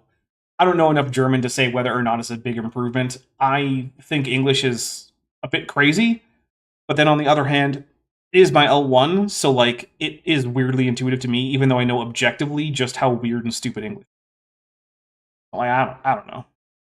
I think it's really funny that Darwin basically just wrote him a note saying, thanks, don't send me anything else. Was that to Marx? To Marx, yeah. Nice. He's like, that's great. Our studies are very different. Anyways. Terrador's final form is in fact German, sort of. Alright. Well, I mean, look, I'm not contesting what you're saying either. I just don't know. I don't know enough about German as a language. I know very little German, and most of it is animal names, because German has some of the best animal names. Keep thinking. Keep thinking. You see, you're allowed to think and be a Christian. A lot of people think you got to, be dead from the neck up to be a Christian. Thanks for telling us, I guess. What a weird thing to say. Whatever, sure. Hey, any Christians watching, which I hope there are some. In fact, I'm pretty sure there are plenty. I agree with Charles here. You are, in fact, allowed to think. And I'll take a drink for Charles Jackson getting something right. It is, in fact, true that you were allowed to have a brain while being a Christian. A Bible believer. Do you realize that our faith is the only one that commands you to question? Commands you to... Where does it do that? Because the closest I can find is like Paul's commendation of the Bereans for searching out the answers in the scripture. But that's the problem, is that's not actually questioning the very basics. That's just questioning internal questions of scriptural interpretation using other scripture. And also, when Paul says that, he doesn't mean the Bible, because when that was written, the Bible didn't exist. Question. In other religions, it's a sin to question your faith. What does the Bible say? Citation anywhere? Could we get a citation? In fact, I know of plenty of religions where questioning seems to be mainly the main point of a lot of things.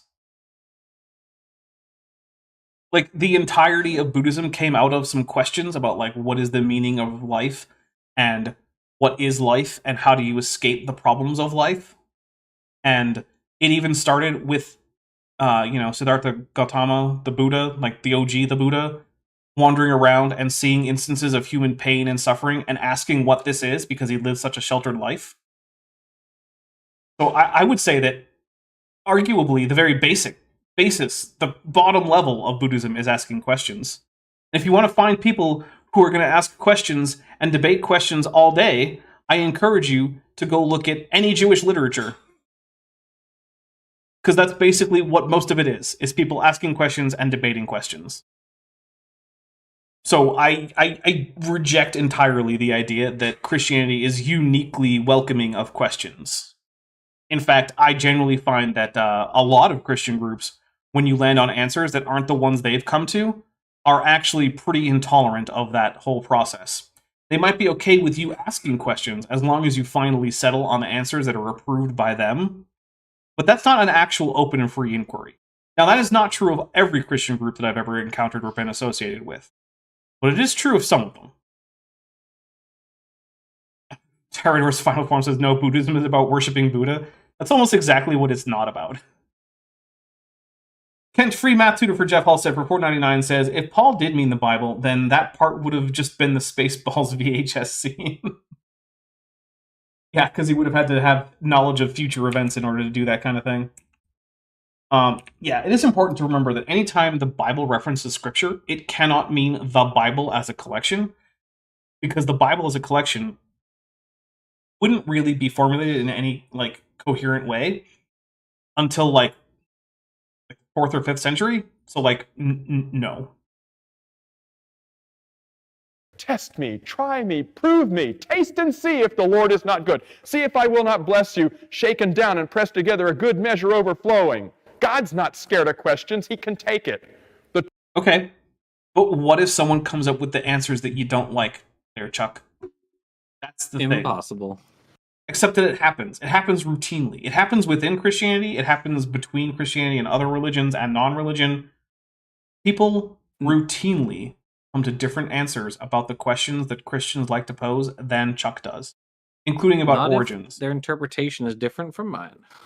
Well, that's the thing, right? How do you know whose interpretation is sorry. God right. revealed it to me in a dream. Yeah, but that's the problem. He does that apparently to a lot of people. A lot of Christians. Other ones are liars. A lot He of only did it Christians. to me. A lot of Christians think that their interpretation that is at odds with the interpretation of other Christians, that their interpretation they've been led to it by the Holy Spirit, and the people who disagree with them think the same thing. Sorry, guys.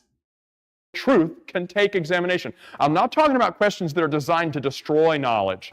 Okay. What, is this just going to be a basic science question that's coming up?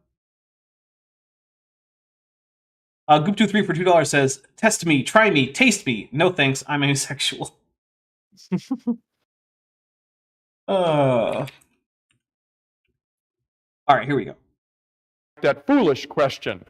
If God has all power, then does he have enough power to create a rock so large that he cannot lift it? Do you have an answer to that question, Chuck? Because that's actually not a stupid question. That gets to the very heart of what omnipotence means. And if you're going to claim that God is omnipotent, I might want to know what you mean by that. Now, I will grant you that different definitions of omnipotence come up with very easy to give answers to that question, right? But that doesn't make the question dumb, because that's asking you what you believe about omnipotence that you would then apply to God. So, for instance, can God do things that are illogical? Can he break the laws of logic? If yes, then absolutely he can make a rock too big for him to lift. And then he can lift it anyway, because he can do things that aren't logical. And if no, then there's no such thing as a rock that's too heavy for God to lift. So no, obviously he can't make one. Which one? Those are both options, and you might need to pick one.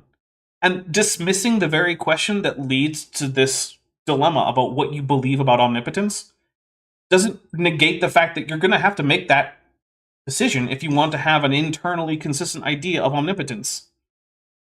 The fact that he's dismissing this as a dumb question just means he doesn't actually care about, actually thinking about his theology. Doesn't care about it. Which, should be obvious based on all of this. But it's just interesting that it's not just the science and the history that he doesn't care about. It's the very basic level theological terms and ideas that he says he accepts as a Christian. He just doesn't care. This is a man who just fundamentally could not possibly care less about things like logic, truth, investigation, any of these things. Yeah, as Alex Markle says, Charles Jackson doesn't like to think, period. That it's increasingly seeming like that as we go through these. And the atheist thinks they've got you there. You know what this reflects? An inability to comprehend infinity. No, it doesn't, actually. First of all, I'll bet that Chuck here would probably get the answer to the Hilbert Hotel paradox wrong. So, like, I'm pretty sure he doesn't understand infinity. I can't prove it. I don't know that for certain. Is that the one where you can just move them all down one and there's still enough space? Mm-hmm. There's enough space in the Hilbert Hotel to add any countable number of new guests. Yeah. So, if you have any finite number or a countably infinite number of new guests, they can always be accommodated in the Hilbert Hotel, which is just an infinite hotel with infinitely many rooms, all of which are occupied. Right. You see, no human can comprehend infinity. I disagree. Infinities are hard to wrap your brain around, but you can do it. In fact, you encounter infinities pretty regularly, right? Like, a clock is a good approximation of a bounded but non-countable infinity. It's right there. You can just look at a clock, like an analog clock, not a digital clock. Pterodor's final form, which is the Dino Charge. Not Dino Charge. What is it? Dino Thunder, White Ranger. Yeah. Claiming the question is dumb is the easiest way for charlatans to avoid inquiry for 100 Argentinian pesos, and it sure as heck is.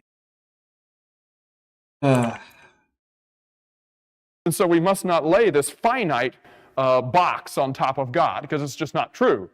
Measuring the quantity of energy and the size of things God can create is irrelevant to an infinite being. It does not apply.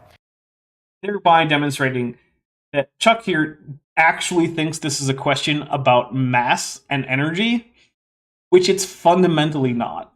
It is a question about what it means to be omnipotent. The question isn't literally like, how much mass of rock can God make? That's not the point of this. I'm going to drink. This is such a stupid interpretation of this question. The fact that this is a response to it really does indicate that he just has absolutely no clue why people even ask it. It's like asking you, sir, if your girdle fits well, or you know, I don't know. Yeah, you could have just left it there, dude. You don't know. You very clearly have never engaged with like actual philosophy of theology and like asked like, what do these terms mean? What does it mean to be omnipotent? What does it mean to be omnipresent? What does it mean to be omnibenevolent? How do these things interact? What is the tension between, say, omnibenevolence and omniscience? Not omniscience, sorry. Omnipotence. There we go. Do you believe in free will? Well, there's a tension between free will and complete omniscience, including future knowledge, right? Like, if you actually have free will, then how can God know what you're going to do if you're free to do whatever you want?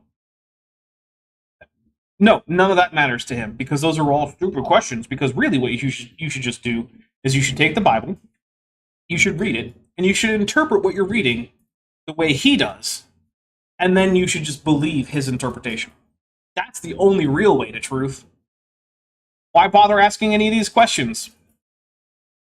The guy who says that Christianity is uniquely open to questioning says... They're not above the neck. Yeah. Like, oh, you can have thoughts and questions as a Christian, except the questions I don't like because I think they're stupid because I don't understand them. You're not allowed to have those questions. Okay, cool. Yeah.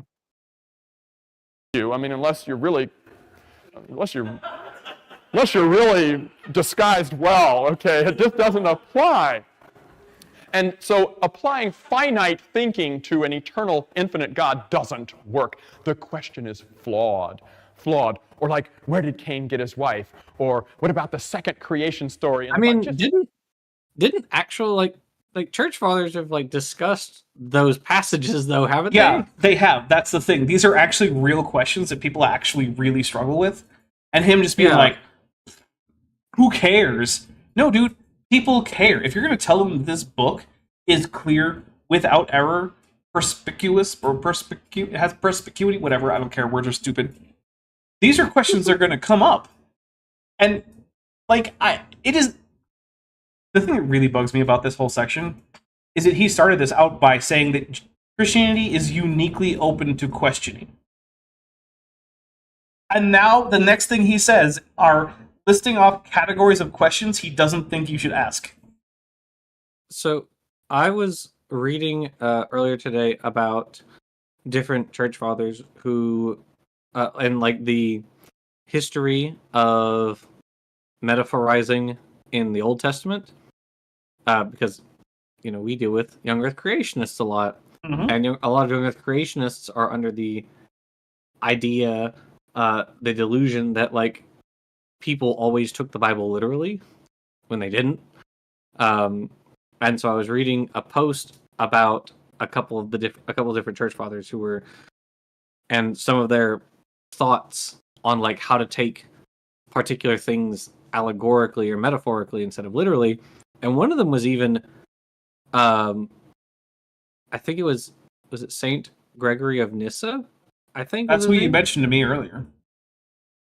And he was like, or he was even like, I think we have to take metaphorically the idea that Adam and Eve skinned animals in the garden and then wore their skins to clothe themselves.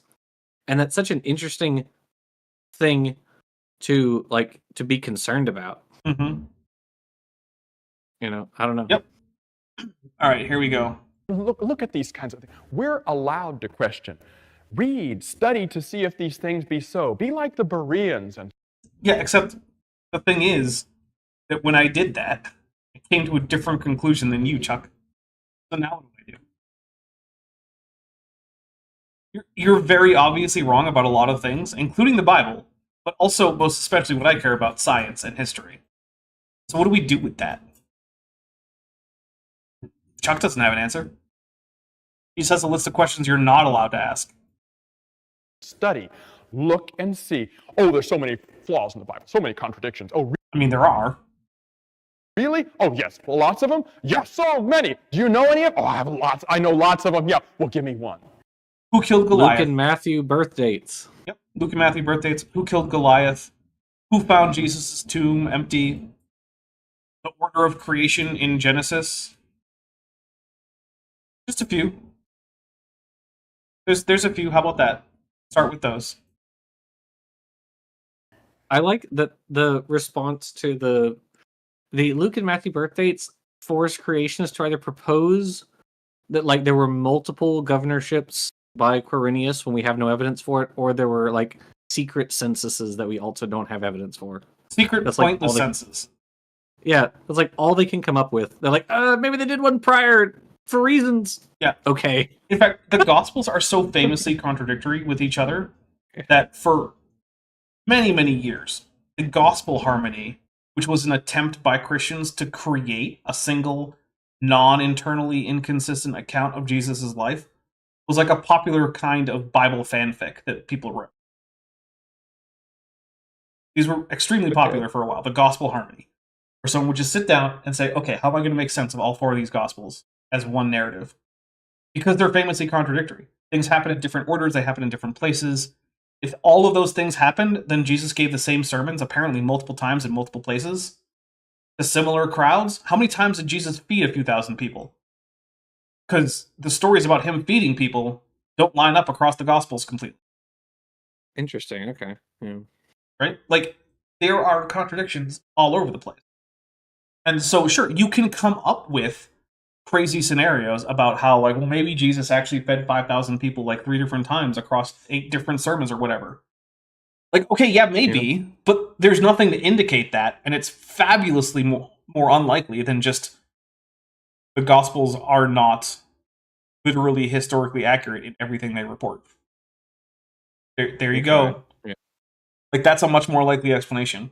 So, like, if your standard for what doesn't count as a contradiction is literally, I cannot imagine a single way, no matter how unlikely or how ridiculous, to reconcile these, and it doesn't count as a contradiction, then I guess, sure, in that case, maybe there aren't any Bible contradictions. But that's not what I mean when I say that these two things contradict. I don't think it's what most people mean when they say these two things contradict. Here we go. Give me one. And I go, oh, well, there's so I can't pick. Go ahead. Dude, I just picked like 3. Just choose one of them. Because this is... We'll take a drink. This is a story that didn't happen, right? He didn't actually have this conversation. Because I would just pick my favorite one. Who killed Goliath? Was it Elhanan or was it David? Because the Bible says both. Okay, cool. Head. Don't pick the best one. Just give me one. The one that comes off the top of your head. And it'll be something just so lame-o. Lame-o. When you've already decided that by definition the Bible can't have contradictions, then no matter what anyone says, you're going to assess it as lame-o. But that also means that your assessment is fundamentally compromised and not to be trusted. Just want to toss that out there. Because there aren't contradictions in the Bible, you see. That's the problem they have. I mean, except for all the contradictions, right? Okay, I'm sorry. I preached a little. Ron warned you I preach sometimes. Okay, next. And here's their story, and they're sticking to it. They're back. That doesn't do anything to resemble any story of evolution that I'm familiar with, other than just the general trend of water to land. Also don't know what's in this burrow. I think it's like a little mammal, I guess. I guess, but what is a Stegosaurus doing there? Unclear. Because don't you know that all of us were stegosaurs after Tiktaalik, I guess? Yeah. Yeah. I guess. Look, guys, humans are Stegosaurus. That's just, you just got to accept it. We don't make the rules, we just enforce them. Mm-hmm.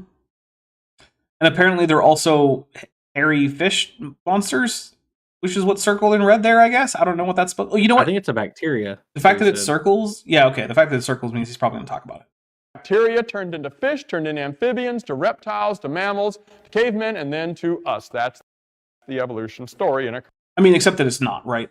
Because nowhere in the evolution story do reptiles figure into the ancestry of humans. That's just not a thing. Also, calling it bacteria is a bit iffy, because modern bacteria are not in the same group as the ancestors of like multicellular animal life, or plant life for that matter, or fungi for that matter, right? All those stem out of a group of archaeans, which are not the same domain as bacteria. Yeah, so bacteria are sister to everything else. Yeah, so maybe if he said an archaean to a fish, which is like already stepping... Well, yeah, he doesn't. But that's already skipping a lot of steps. And then maybe if you get rid of the Stegosaurus and maybe replace it with, like, I don't know, a Dimetrodon, maybe I could say that this is an okay-ish representation. Lieutenant Math Navigator for $5 says, this man has his head so far up his mule ancestor, there you go, that he needs an MRI to see it. Yeah, basically. Actually, I just published today a video that talks about the Genesis 1 and 2 accounts, and it was published for early access. And Kip Davis, who's in the chat, gave a extensive for me interview. So if you want to hear Kip Davis talk about the differences between the Genesis 1 through the first few verses of Genesis 2 account versus the primarily in Genesis 2 account of Adam and Eve being created, I would suggest that you check that if you have early access, you check the video that I just put out today. Because yeah, Kip gives his take on that. And sorry. It's there's a lot of cool info in there if you're not familiar with the contradictions between those two. All right, so we're gonna let Charles Jackson finish this thought, and then we're gonna pause him.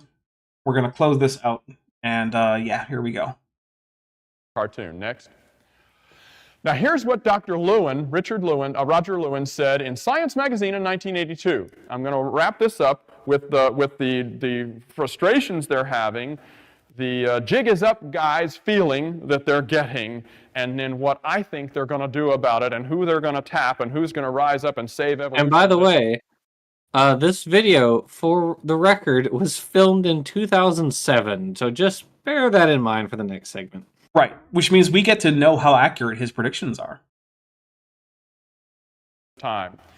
Roger Lewin said natural selection can weed out some of the complexity and slow down some of the information decay that results in speciation somehow. It may have a stabilizing effect, but it does not promote speciation or the origin of new species. It is not a creative force, as many people have suggested. You see, a lot of people think that, Okay, so a guy is pointing out that natural selection needs mutation. Creationists, stop strawmanning evolution. Just stop. Of course, the problem is if you do that, then most of your arguments won't work. Because this is the thing that I see creationists do all the time. They will point to a particular mechanism of evolution, like natural selection, or sexual selection, genetic drift, or mutation, or horizontal gene transfer, or epigenetics, or whatever, right? And they'll say, this mechanism of evolution does not explain how all of evolution happened. Therefore, we can just get rid of it. And then we'll go to a different aspect of evolution. They will say, this aspect also does not explain how all of evolution works. We're going to get rid of it. And then after they've done that to every part of evolution, they'll say, see, there's nothing here. Missing that the entire thing is actually a whole that works together. It'll be like going into your car and saying, well, this piston can't make your car move on its own, so I'm going to rip the piston out. And saying, well, this brake pad surely can't be enough to make your car operate properly, so let's get rid of the brake pad. Then going in and saying, well, I mean, this steering wheel is handy, I guess, but, like, clearly it's not providing any actual motive force to the entire car, so let's get rid of the steering wheel. And eventually what you're done is just a pile of car parts, none of which on their own are sufficient to make a car, and yet all of which went together to make a car in the first place. And then the creationist says, see, there's nothing left. I guess cars don't work. No, sorry, but that's not how evolution or cars work. It is all whole. And if you want to ignore salient parts of evolution, then you're just strawmanning evolution. When you say, wow, natural selection can't create new genetic variation. That's true. That's because a different mechanism does that. Okay, I had heard of this guy. I was like, Roger Lewin, that sounds familiar. I remember where I have read his stuff before now. Lewin wrote, I think this is actually another long story short thing, believe it or not. Lewin wrote about a bunch of different conferences, some major conferences that happened back in like the 70s and 80s that have to do with things like the like punctuated equilibrium becoming more accepted among like biologists and paleontologists. He wrote, if I remember correctly, he wrote about the what is it, the like Royal Museum or whatever. They did a conference about like novel aspects of evolution that had been discovered, and Creationist, or well, really, the Discovery Institute loves to like rip his stuff because they're like, look, here's a guy saying that evolution is falling apart, which I think is what he's referring to. They're doing that again because like it's kind of like the same reason they quote Stephen Jay Gould. Like they're just looking for quote mines, basically. Okay. So, all right. Well, we are about to wrap up, but I want to, before we get out of here, we might end up going a little bit long because of this, but I want to share something with you. I don't normally share comments with you because usually they're either just dumb and boring or they're perfectly fine, and I give them a heart and a response and move on. But on my Homo Stupidus video about Brian Thomas, David Peters hopped into my comments. And in case you guys don't know, David Peters, not a creationist, but he is what I would like to say is the world's only Photoshop paleontologist. Which is to say, he does what he calls paleontology and taxonomy by bringing images of fossils into Photoshop, applying various filters, and then interpreting literally anything that he sees in that as being both a part of the organism and diagnostically important to the taxonomy of that organism. I feel like my audience is smart enough to know that that is not how you do paleontology or taxonomy. Not at all. So he jumped into my comments here sometime yesterday to say So good. birds are dinosaurs, dogs are tetrapods, Darwinius and humans are adapids, which, no. The base of most primates. Sure. Primitive lemurs mix in. I don't even know what that means. We didn't stop being what we are. We didn't stop being what our ancestors are / were. He said ARER instead of our OW. OUR.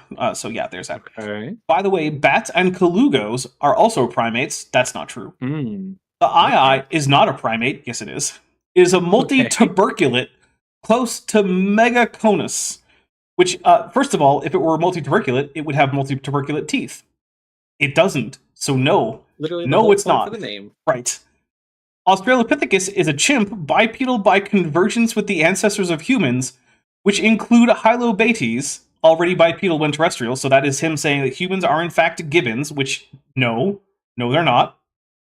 But he also says this group includes Ardipithecus, Oreopithecus, and Homo floresiensis. So apparently all of those are also gibbons, along with humans. And gibbons, which is the group to which humans belong, are also adapids, which, again, no. Terrador's final form says, you heart every comment. I do not heart every comment. I do, however, heart the majority of the ones that I like.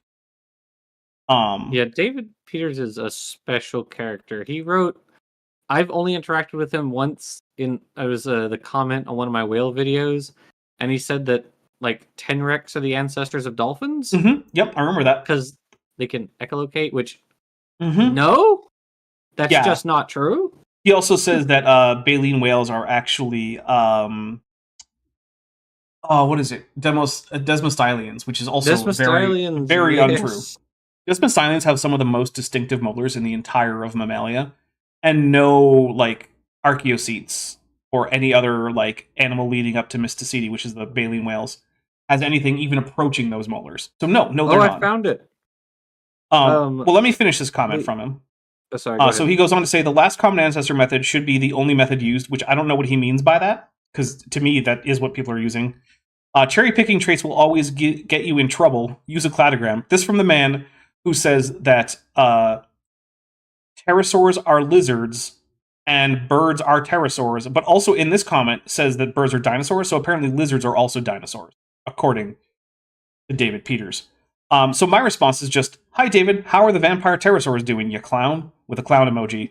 Because I don't think he deserves any more than that, but I just wanted to share with you guys that the craziest man in like paleontology who isn't a creationist decided to stop by. Apparently he watches my channel. So hey David, if you're watching this, happy to have you here. You're wrong about virtually everything you say, but I'm glad that you're not a creationist. So what do you got for us there, Jackson? He's just so crazy. He's on another level. Okay. So this is from my video, Misunderstanding Transitional Whale Fossil. So this was one of my responses to Long Story Short. Yeah. Mesonyx is close to hippos. Neither are close to wolves or sheep. I didn't say they were. Andrewsarchus is not a mesonychid, but a giant leptictid closer to tenrex.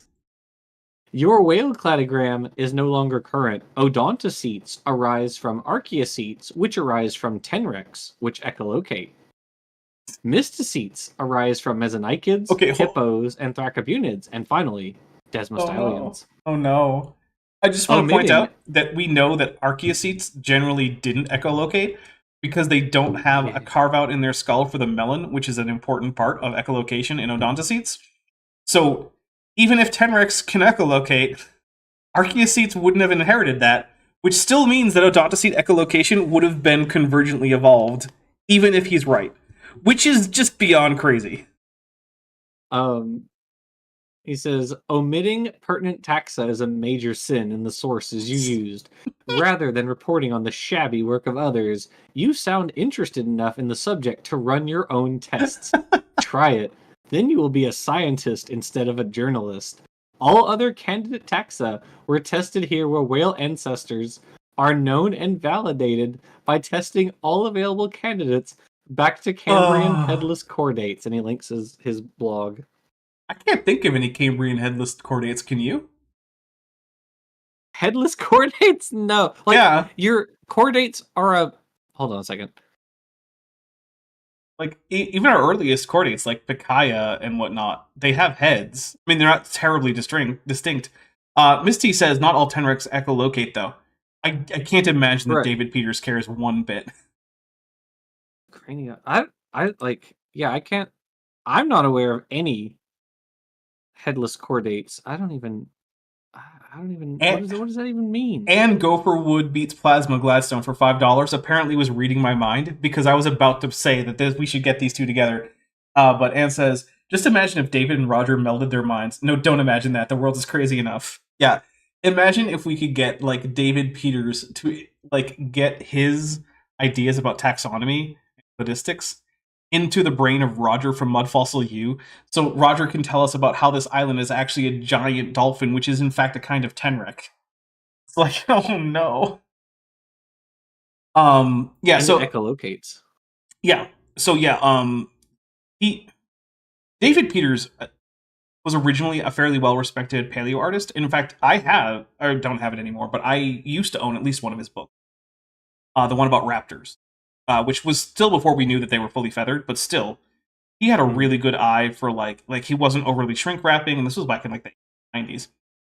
He had a really good idea for dynamic poses, and he really good artist. But then he started doing things like going to conventions and saying that maybe an Urognathus was not in fact an insect hawking pterosaur, but instead it was a vampire. And it just went downhill from there. Lieutenant Math Navigators for $2 says, we are on the far side of the Triassic Kraken. So we are going to start wrapping up here. Jackson, what do you got coming up for us that we might not know about? Well, you see, the next video on my channel is going to be something to the effect of which political party is better for the economy. Okay. Off topic a little bit for you. Well, I've moved in that direction a little bit. That's fine. I've been pretty much every biologist I follow on Twitter, who's still on Twitter, is now no longer just posting cool biology stuff. They're pointing out that like stuff in the US is pretty bad, politically speaking. Mm-hmm. And I resolved like last year to try to help shed light on how things got so bad and to try to push back against it, because a lot of stuff in the political sphere is actually very similar to what we fight against with creationism. It's true. Because there's a lot of conspiracy theories and just outright falsehoods, and so I've been reading a lot more history, and I did I'm doing a series, and of course I'm going to finish the Ancestor's Tale. The next Ancestor's Tale video is the Polypifer's Tale, which is an old word for coral. And then I'm going to get through the Ancestor's Tale. And so in this series I'm doing that I'm putting out one more video in before I get back to the Ancestor's Tale. It's titled The Disinformation Age. Ooh. Like the Information Age, which is the Disinformation Age. And I started that off with the War on Science, which I talk about different factors attacking science, and then asymmetric propaganda. So I talk about how the propaganda and how it exists in the media. And then I just did a video titled the oh crap, what do I call it? It's like the like problem of both sidesism or something like that, where I talk about why like social issues regarding both parties, like which party is better on social issues. So the next one's about which party is better on economic issues. Okay. And so I've got more videos planned for those, but I'm gonna jump back to Ancestor's Tale stuff after I put out this next one. So Neat. that's what I got coming up. All right, well, let's take a look. So coming up on my channel on Thursday at noon Pacific, 3 p.m. Eastern, we've got the next bit of the Brian Thomas on human evolution nonsense. That is called Homo Mendax, which in fact is Latin for liar man or lying man. Also for 200 Argentinian pesos, we've got Parador's Final Form saying, fun fact, the word baleen is cognate with the thing AIG is full of. So we'll take a drink. Thank you very much. Then on Friday at 5 p.m. Pacific, 8 p.m. Eastern, over on Top Hats Off, we have Decision Point, the Star Trek Endurance TTRPG actual play thing that you saw the teaser trailer for. So come hang out. That'll be pretty fun. Zeralon's there, Tirirana's there, Necro's there, Chesh is there, Craig McNeil is there, Jordan from Reason to Doubt is there, Maddie is there. So it's a pretty fun group. And yeah, come hang out with that. And then on Saturday at noon Pacific, 3 p.m. Eastern, Kip and Vishanti and I are going to be talking not about Bodhi Hodge, not even about creationism, not even about the Bible. We're going to talk about food.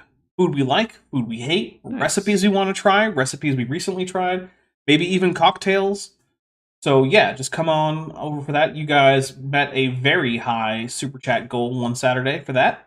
And so it would have been last week, but Kip was busy participating in democracy or something silly like that. Right?